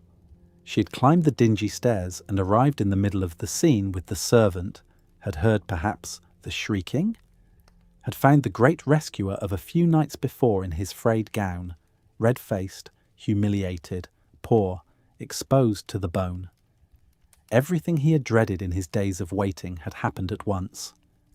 The noble figure who had promised to save her was gone, and in his place stood the truth of him, and she was looking straight at it. What followed is among the most painful things Dostoevsky ever wrote, and it moves through several stages, each one worse than the last. First there was his shame, unbearable, total, the shame of being seen as he was by the one person he had wanted to tower over, and because he could not endure the shame, it turned, as it always turned in him, into rage. He could not forgive her for having witnessed his degradation. He turned on her.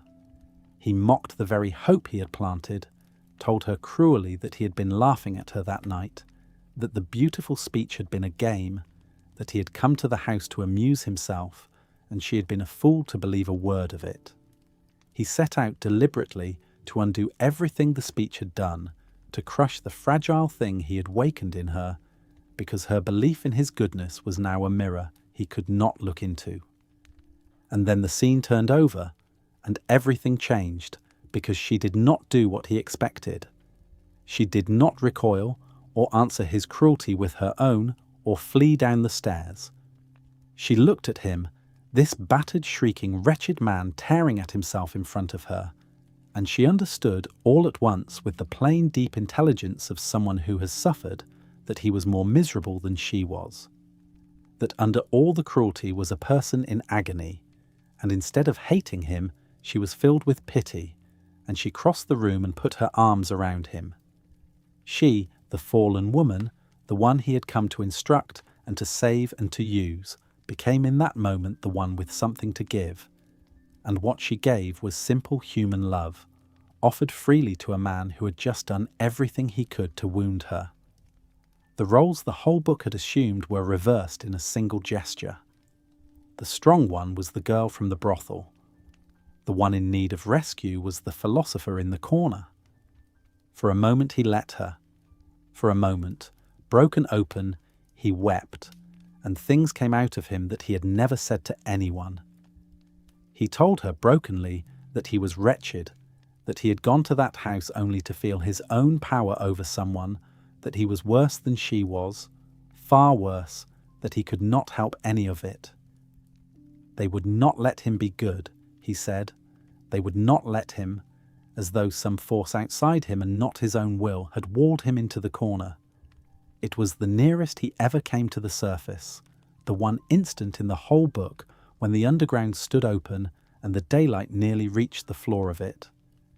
And it lasted only a moment, because the very fact that she was there to see it, that she was holding him while he came apart, was already turning unbearable to him even as it happened. And this, precisely this, was the thing he could not bear, and here we reach the centre of the whole book, the wound under all the ideas. He could survive being humiliated. He was an expert in humiliation. What he could not survive was being loved, because to accept her love, to let himself be simply held by her, to be for one moment an equal receiving tenderness from an equal, would have meant coming out from behind every defence he owned. It would have meant setting down the one possession he had left, his sense of being superior even in his ruin, more conscious, more complex, more interesting in his suffering than any ordinary happy person. Love asked him to be a plain man in a woman's arms, no higher and no lower than she was, and a plain man was the one thing his whole life had been organised to avoid becoming. He had spent the book proving he was not a piano key, not a number in anyone's sum, not reducible, not ordinary. And ordinary human love, freely given, would have made him simply a person among persons, which to him felt like annihilation. She offered him the way out of the underground, actual warmth from an actual person, the very contact with life he had spent the first half of the book mourning, and he understood in a flash that he did not know how to accept it, that he had unlearned it long ago, that it terrified him more than any loneliness.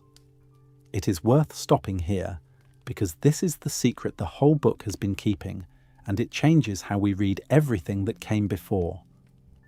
All the dazzling argument of the first half, the disease of consciousness, the wall, the spite, the defence of caprice against reason, the refusal to be a piano key, all of it, we can now see, was armour. It was the elaborate intellectual fortification a frightened man builds around a single unbearable vulnerability, which is the need to be loved and the terror of accepting it. The underground is not first of all a philosophy. It is first of all a hiding place. The ideas are real and often true, and they are also the walls of the cell, and the man who reasons so brilliantly about freedom has used his freedom above everything else to make certain that no one ever comes close enough to require anything of him. Liza came close, and the whole magnificent architecture of his mind turned out to exist in the final reckoning to keep precisely this from happening. So he destroyed it, and he did it in the cruelest way available to him, a way calculated to turn the tenderness into filth. After the embrace, after a brief and terrible interval in which he took the intimacy she offered, he pressed money into her hand as she prepared to leave. A banknote folded into her palm, the way you pay a woman of the house for services rendered. It was the perfect atrocity, and he chose it precisely because it was perfect. It said in one wordless act that she had been mistaken about everything, that there had been no love here, and no rescue, and no meeting of souls. Only a transaction. Only a man buying an hour from a whore. It dragged the one clean thing that had passed between them back down into the mud and stamped on it. He knew exactly what he was doing. He wanted to make it impossible for either of them ever to believe that the tenderness had been real, because the tenderness was the thing he could not live with, and money was the acid that would dissolve it. She left. She said nothing, and she went. And a moment later, when the door had closed and he stood alone in the room already sick with what he had done, he saw it. She had left the money behind. There, crumpled on the table where she had set it down without a word, was the folded banknote, refused. In that small gesture, she had defeated him more completely than anyone in the entire book. She had taken his ultimate insult and handed it back. She had shown that she understood exactly what he had tried to do, and that she would not let him do it, that she would keep her dignity and leave him his shame, that she was, in the end, the better and the stronger and the freer of the two of them, the poor girl from the brothel over the great philosopher of freedom. He had wanted to reduce her to a thing that could be paid, and she had proved, by leaving his money on the table, that she was a person, which was the one thing he could not forgive and the one thing he could not answer. He ran after her. Of course he ran after her, out onto the stairs and into the street, into the same wet snow that falls all through this book, because some part of him, too late, wanted to call her back, to undo it, to be for once the man she had believed him to be. But the street was empty. The snow was coming down thick over the dark city, and she was gone, swallowed into it, and he stood there in the cold and did not go far and did not really look, and after a while he went back inside. And even then, even in that, the underground had the last word, because as he turned back he was already beginning to tell himself that perhaps it was better this way, that perhaps the insult would live in her as a purifying wound, that she would be ennobled by the suffering he had inflicted, that being wronged by him was somehow finer for her soul than being loved by him would have been. He reached at the very bottom for the one consolation left to a man like this, the idea that the harm he did was secretly a gift. And there, more or less, the story stops, and the old man in the corner lifts his head from the past and speaks to us directly one last time. He does not tell us what became of her. He tells us instead that he has sometimes wondered which is better, and he lays the question down in front of us without answering it, the question the whole book has been circling. Which is better, he asks, cheap happiness or lofty suffering? The comfortable, ordinary, unheroic happiness he could have had, the warmth of another person, the plain good life the reformers want to build for everyone, or the exalted, conscious, superior suffering he chose instead, the grand ruin of the man who would not be ordinary? He suspects we already know his answer, and he suspects we share it more than we will admit, and he will not let us off by pretending otherwise. Then he seems to grow weary of his own voice. The notes, he remarks, do not really end here, but here is as good a place as any to break off. And he stops, mid-life, mid-thought, unresolved, leaving us alone in the room with everything he has shown us, and no comfort at all about what to do with it.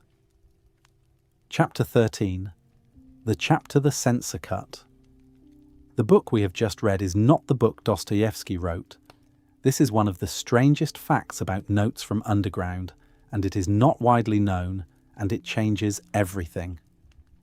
When the first half appeared in the journal early in that year of death, a government censor went through it, and the censor did his work in a way so revealing that it is almost hard to believe.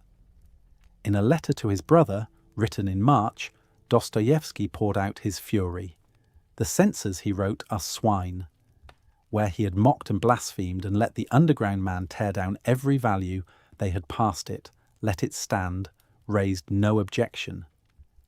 But where, out of all that destruction, he had drawn his conclusion, where he had deduced the need for faith and for Christ, that they had struck out.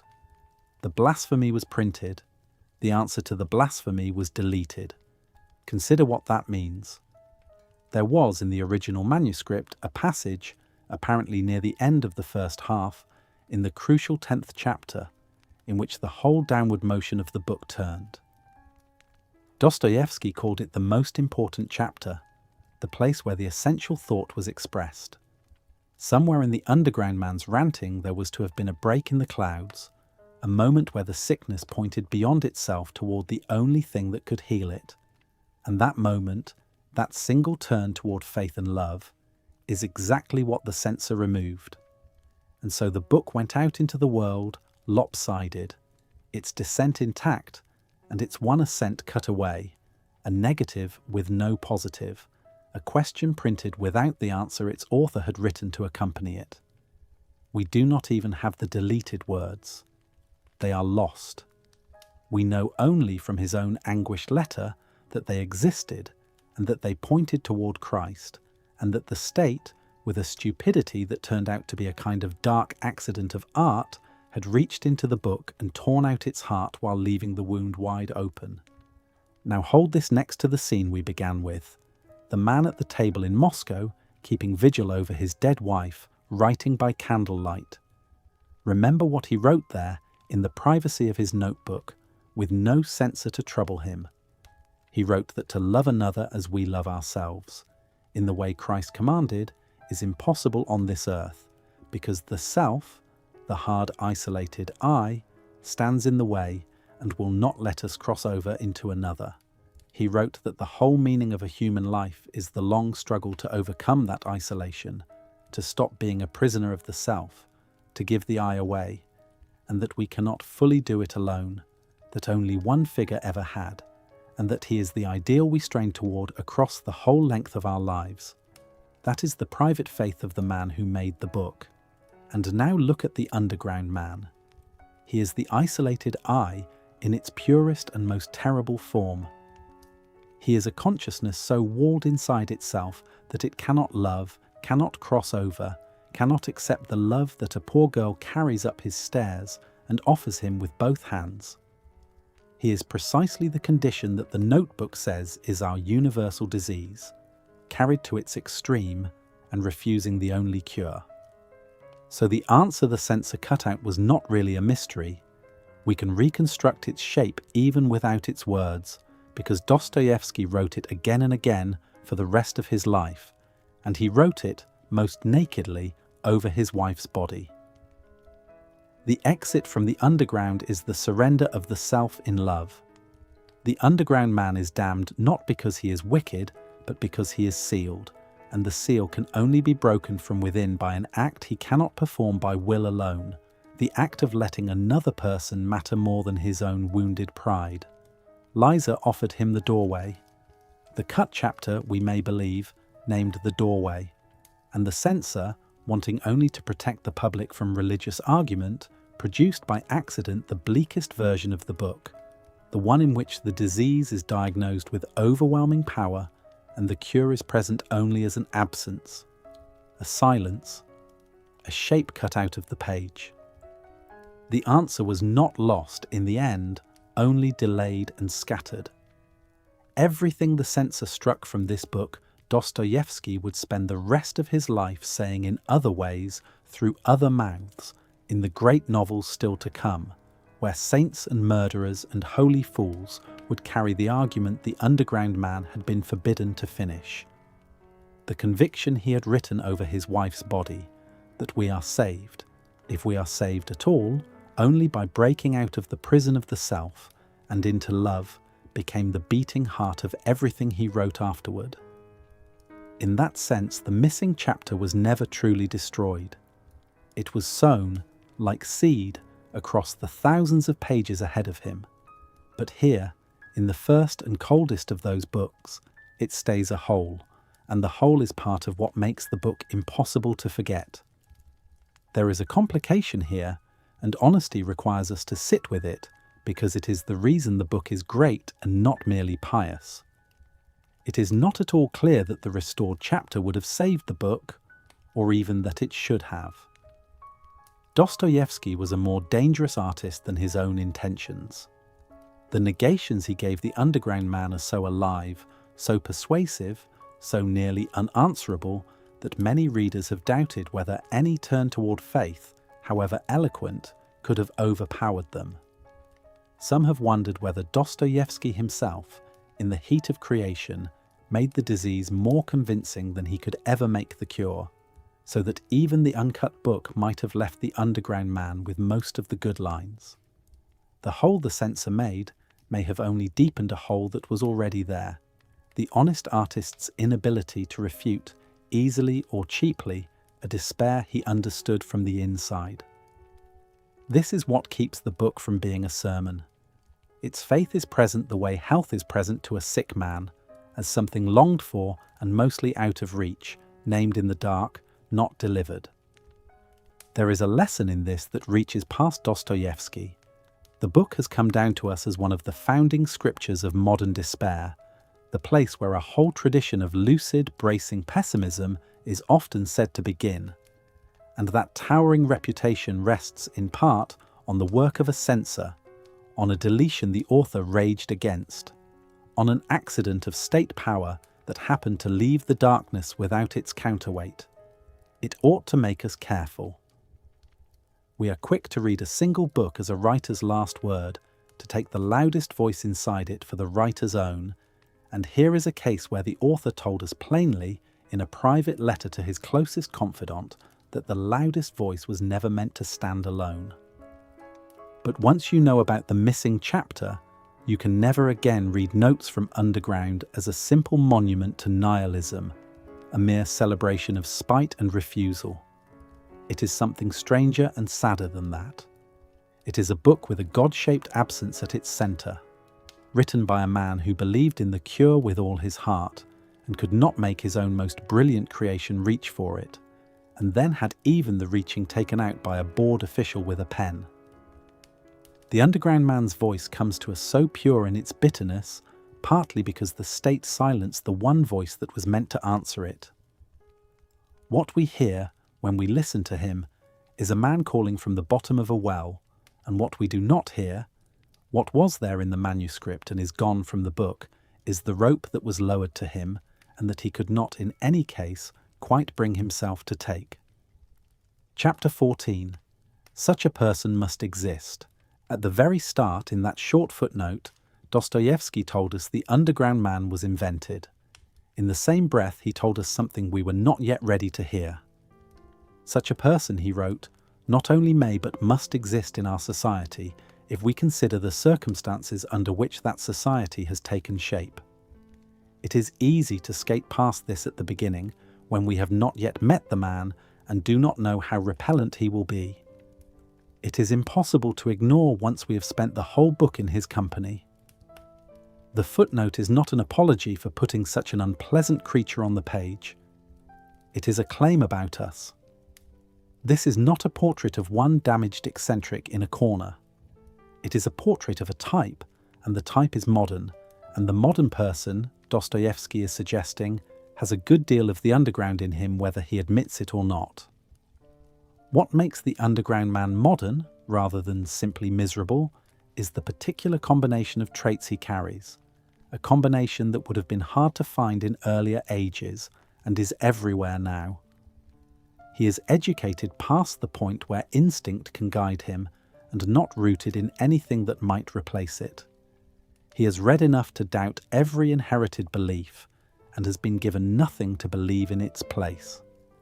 He is cut off from the faith of his grandparents, from the soil, from the settled community that once told a person who he was, and he stands in the resulting emptiness with nothing but his own restless, corrosive awareness for company. He is self-conscious to the point of paralysis, ironic about everything including his own irony, and unable to commit himself to any action or any person without at once seeing through the commitment. He is, in short, a fully recognizable citizen of the world we still live in, the world of the detached, clever, unhappy individual who has gained the whole of his freedom and lost every reason to use it. And at the center of this condition sits a specific wound, which the book names with terrible accuracy, and which we would now call resentment. Not anger, which is clean and passes, but resentment, which is anger with no outlet, turned sour, turned inward, settling into a permanent posture toward the world. The underground man feels at every moment two contradictory things that ought to cancel and instead multiply. He feels superior to everyone around him, finer, deeper, more conscious. And he feels utterly worthless, humiliated, beneath the notice of the very people he looks down on. He feels owed and he feels cheated, and he can never decide which, so he feels both at once, forever. That is the emotional engine of resentment, this impossible sum of grandiosity and self-contempt. And once you have learned to see it in him, you begin to see it everywhere, in the comment sections and the quarrels, and the curdled ambitions of a whole civilization of people who were promised significance and handed a small room and a screen. This is why the book has only grown more legible with time, why it reads less like a report from 1864 than like a description of the day after tomorrow. Dostoevsky had caught very early a human possibility that the modern world would go on to manufacture at scale. Give people freedom without meaning, self-awareness without self-acceptance, endless choice without any ground on which to choose. Cut them loose from tradition and community and faith and leave them alone with their own watching minds, and you will produce, reliably, the underground temper. Not in its extreme literary form, not every man a shrieking clerk withholding his servant's wages, but in 1,000 milder daily versions. The person who cannot enjoy a pleasure without analysing it to death. The person who sabotages the thing he wants because wanting it makes him vulnerable. The person who would rather be right about how bad everything is than risk being happy and wrong. These are underground postures, and they are common now, and Dostoevsky saw them coming while they were still rare. He is not telling us that we are all as far gone as his narrator. Most of us are not sealed in the corner. Most of us still manage, at least sometimes, the ordinary crossing into another person that the underground man could not make. But he is refusing to let us stand safely outside the book and look at its narrator as a specimen behind glass, the way we wanted to at the start. The footnote will not permit it. Such a person must exist among us, it says, and the reason he must exist is that the conditions that made him are the conditions that made us. He is not the opposite of the modern soul. He is its shadow, the thing it becomes when its worst tendencies are given their head, and we recognize him, if we are honest, not as a monster from another country, but as a possibility inside ourselves, one wrong turn away, one long winter in a small room away, closer than we would ever choose to admit. Chapter 15. The First Modern Man. When Notes from Underground appeared, almost no one noticed. It came out in a failing journal in a year of private catastrophe. A short, difficult, unpleasant book with no hero to love and no story to speak of, and it slipped into the world and sank. The great novels that followed drew all the light. Readers who came to love the author for his murderers, and saints and grand courtroom dramas, tended to treat this strange little book, if they thought of it at all, as a curtain raiser, a warm-up, an oddity from before he found his true subject. For the better part of a century, it sat in the shadow of the works it had made possible, admired by a few, understood by fewer, waiting for the world to catch up to it. And then slowly the world did. Because the world turned out to be the very thing the book had described in advance. The underground man was not a relic of old Russia. He was a forecast. Everything strange and off-putting about him, his detachment, his corrosive self-awareness, his inability to believe, or to act, or to love, his mixture of arrogance and self-disgust, all of it turned out to be a preview of a temperament that the coming century would produce by the million. What had looked in 1864 like one man's peculiar sickness came to look, a few generations on, like a fairly ordinary way to be. The book did not age. Its reader aged into it. The formal rediscovery came in the century that followed. Critics and philosophers looking for the origins of their own preoccupations kept arriving back at this small book, and they began to call it what it plainly was, the first existentialist novel, the place where the literature of modern anxiety and modern freedom truly begins. What had been filed as a minor prelude was quietly promoted to a foundation. A book that its first readers had shrugged past became one of those works that a certain kind of young person discovers at 2 a.m. and never entirely recovers from, passed hand to hand precisely because it refuses to console, trusted precisely because it flatters no one. It had been waiting, and its moment came, and it has not left the centre of the conversation since. Consider what became of the shining palace it had mocked. The underground man had warned that a society engineered for the rational happiness of all, a paradise built by planners who knew what was best for everyone, would not be a paradise at all, that human beings would refuse it, would smash it, would rather suffer than be perfected against their will. In his own day, this sounded like the raving of a man who preferred his own misery. Then the next century took the dream he had ridiculed and actually tried to build it. It raised its great structures of engineered society, its systems that promised to calculate the human good and deliver it by force if necessary, and in each case the outcome was closer to his prophecy than to the planner's hopes. The perfected order bred not contentment, but revolt, not the new harmonious man, but the old ungovernable one, and it discovered, at a cost measured in numbers too large to feel, exactly the thing the sick man in the corner had insisted upon, that people will not be reduced to keys on a piano, and that a happiness imposed by reason curdles into a new kind of terror. He had been called a paradox and a crank. He turned out to be a prophet, and the proof of his prophecy is written across the history of the world that followed him. And the prophecy is not only a matter of grand history. Each of us builds small crystal palaces of our own, the plan for the perfected life, the resolution that will finally make everything orderly and reasonable and good. And each of us knows, if we are honest, the strange midnight impulse to kick the whole tidy structure over, to do the wrong thing precisely because it is ours to do. The book found that impulse in the individual heart long before the century found it in the fate of nations. It is why the warning still lands in a quiet room at low volume with no revolution in sight. The palace he distrusted is not only out there in the plans of reformers.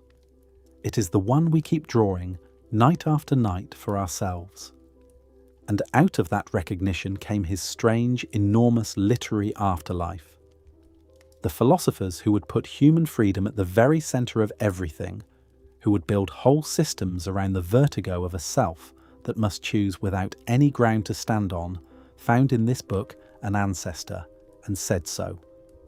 The severe German thinker who prized Dostoevsky above almost every other writer, who called him the only psychologist he had anything to learn from, was learning, among other things, from this analysis of the wounded, festering grievance that turns a person against life. The writers of the absurd, who would insist that a lucid soul must go on living without the comforts it can no longer believe, were the underground man's direct descendants, arguing his argument in a new accent. When a great American novelist opened his masterpiece with a narrator declaring himself an invisible man, unseen by a society that looks straight through him, and placed that narrator, at the end, in a hole underground where he sits and tells his furious story, he was reaching back, deliberately and reverently, to a corner in Petersburg and a voice that had gone before him. What those later thinkers found in the book was not a set of doctrines to borrow, it was something rarer, a demonstration. The underground man does not argue that freedom can be a burden and a terror. He is the burden, he is the terror, walking and talking.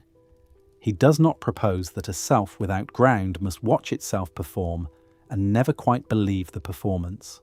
He performs it in front of us and lets us feel the vertigo directly. Dostoevsky had done, in the shape of a confession, what philosophy would spend the following 100 years trying to do in the shape of argument, and he had done it more lastingly, because you cannot refute a man the way you can refute a proposition. You can only live with him and be changed, or turn away from him and wonder why the turning away costs you something. The book thinks by embodiment. That is a large part of why it has outlasted so many tidier systems. An idea can be answered. A voice this alive can only be reckoned with. The deeper inheritance is harder to name, but easier to feel, because it is everywhere. The underground man was the first anti-hero, and once he existed, the whole art of narration shifted around him.